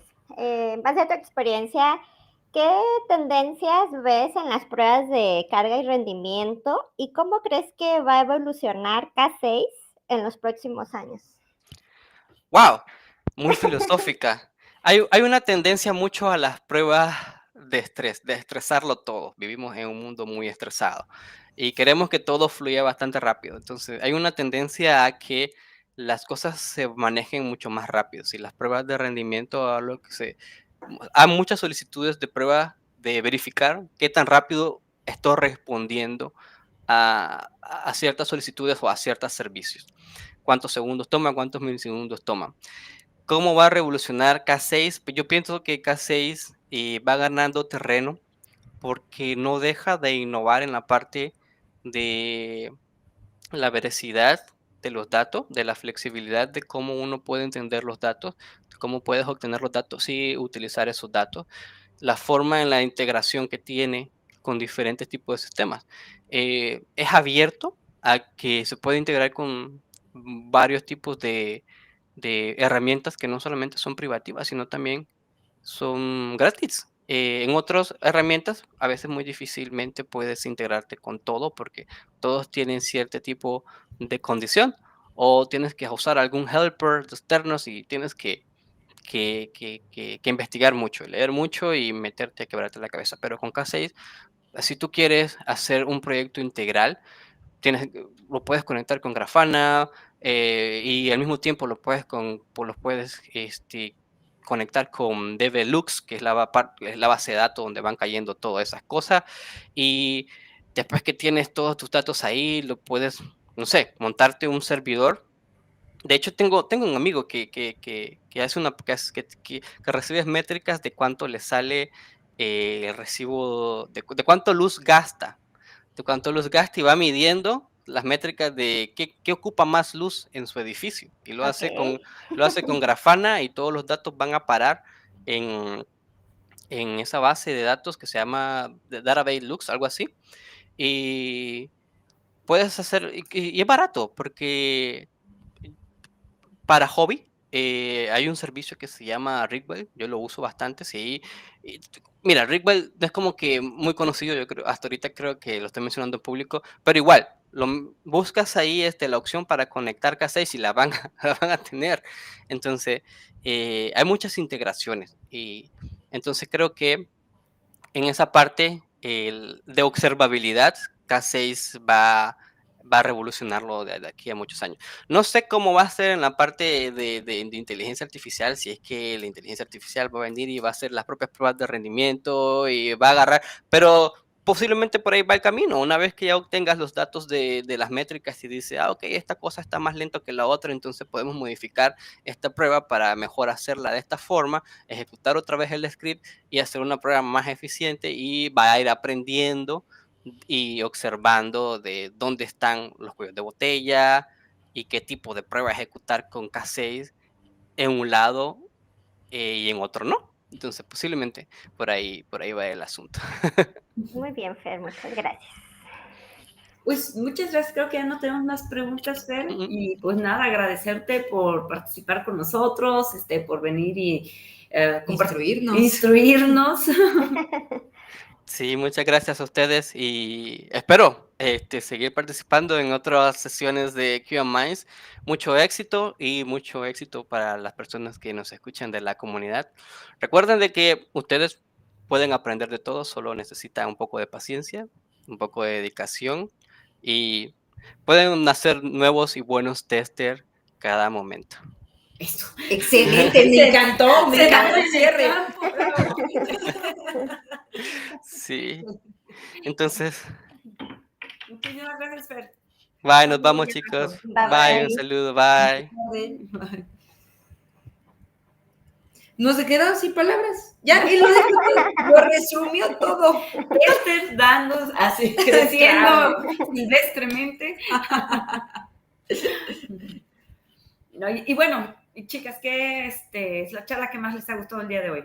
No, está muy difícil esta parte porque no sé ustedes, pero sí veo futuro en el tema de que vamos a estar creando agentes para que los mismos agentes tomen decisiones y nosotros como que monitoreándolos y mentoreando y tomando lo mejor. Sí, sí me veo ahí, ¿eh? Sí me veo así.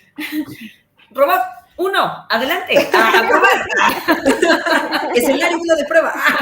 Claro. Los primeros 1000 test que tenemos listos. Dale. Sí, me veo dando órdenes. Sí, Yo también, ¿eh? Sí, ¿tú cómo ves, Mary? Bastante bien las pláticas del día de hoy. A mí me quedó un poco de intriga como la plática de Iván ya tiene años atrás, es pasado, presente y lo que queda de futuro, cómo van avanzando tan rápidamente y nos quedan años luz, especialmente digo, a lo mejor en este lado del continente, viendo visión más global, o sea, necesitamos movernos más, leer más, investigar más. Esto nunca se acaba, people. Si querían una carrera en donde ya lo que aprendí me va a servir para toda la vida, pues esta no era. ¿No? Sí, si crean que medicina era una carrera larga, no. Seguimos estudiando. Seguimos estudiando.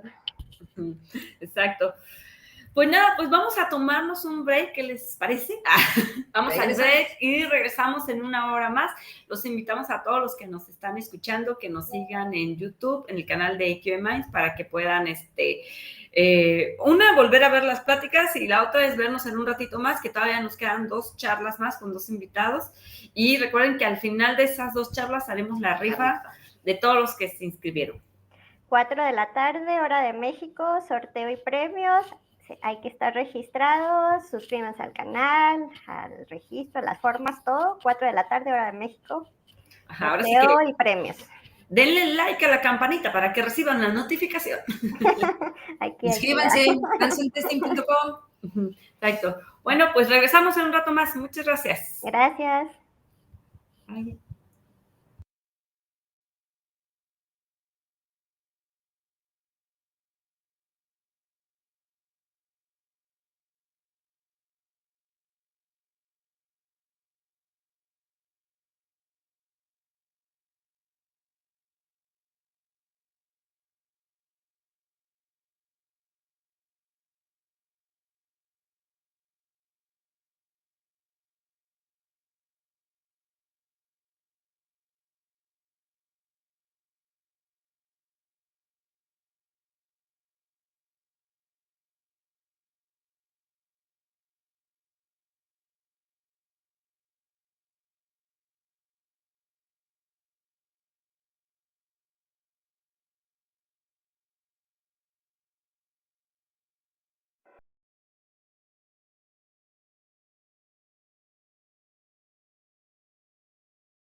Today, the technology industry is growing very fast, generating a great variety of opportunities and needs for companies and IT professionals.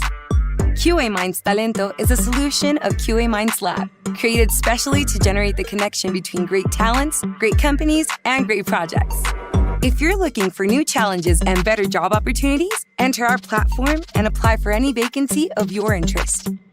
Develop yourself professionally by supporting our partner companies. If you are Mexican, you can be part of QA Minds Lab, working directly with us and getting the following benefits. Labor benefits, 6 additional days with pay for eventualities, access to our training platform, as well as life insurance and major medical expenses. If you are an independent professional and live in Central and South America, we also have opportunities for you.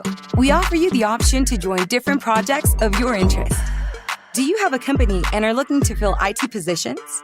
QA Minds Talento collaborates with you in the recruitment of qualified professionals to join your team, saving resources and increasing the productivity of your company. QA Minds Talento, your connection to new opportunities and new talents.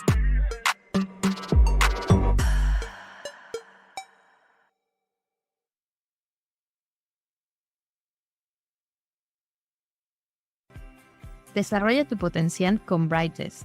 Ofrecemos exámenes de certificación a nivel global con sede en Alemania. Como socio oficial de comités internacionales como ISTQB, ISAQB, DMMI e IFBU, que son clave en testing QA y mejora de software, entre otros. Nuestras certificaciones United son prácticas y diseñadas para complementar la teoría con la implementación de escenarios reales.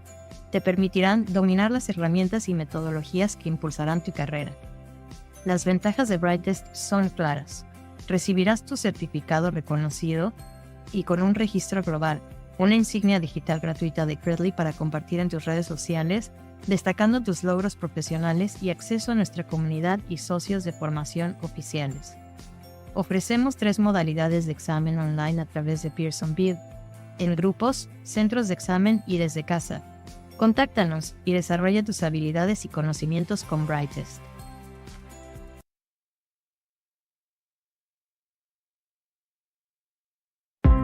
En ITW, la calidad es nuestra prioridad. Así es como lo logramos.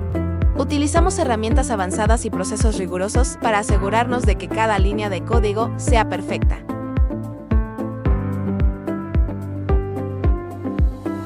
No solo probamos software, aseguramos la calidad en cada etapa del proceso.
cada gran viaje de nuestra vida inicia con el primer paso.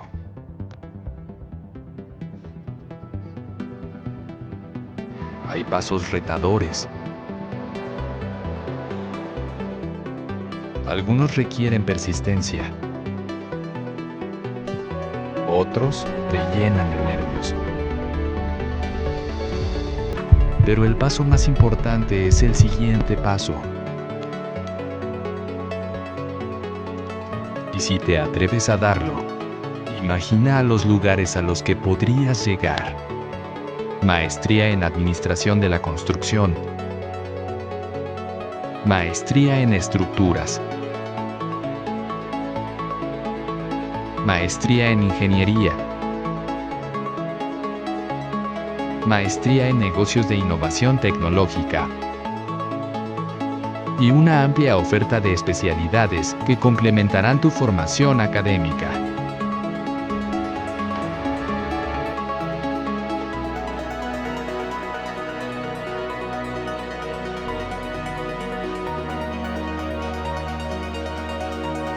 Tu nuevo viaje empieza con el siguiente paso. Posgrados Ingenierías, Universidad Panamericana.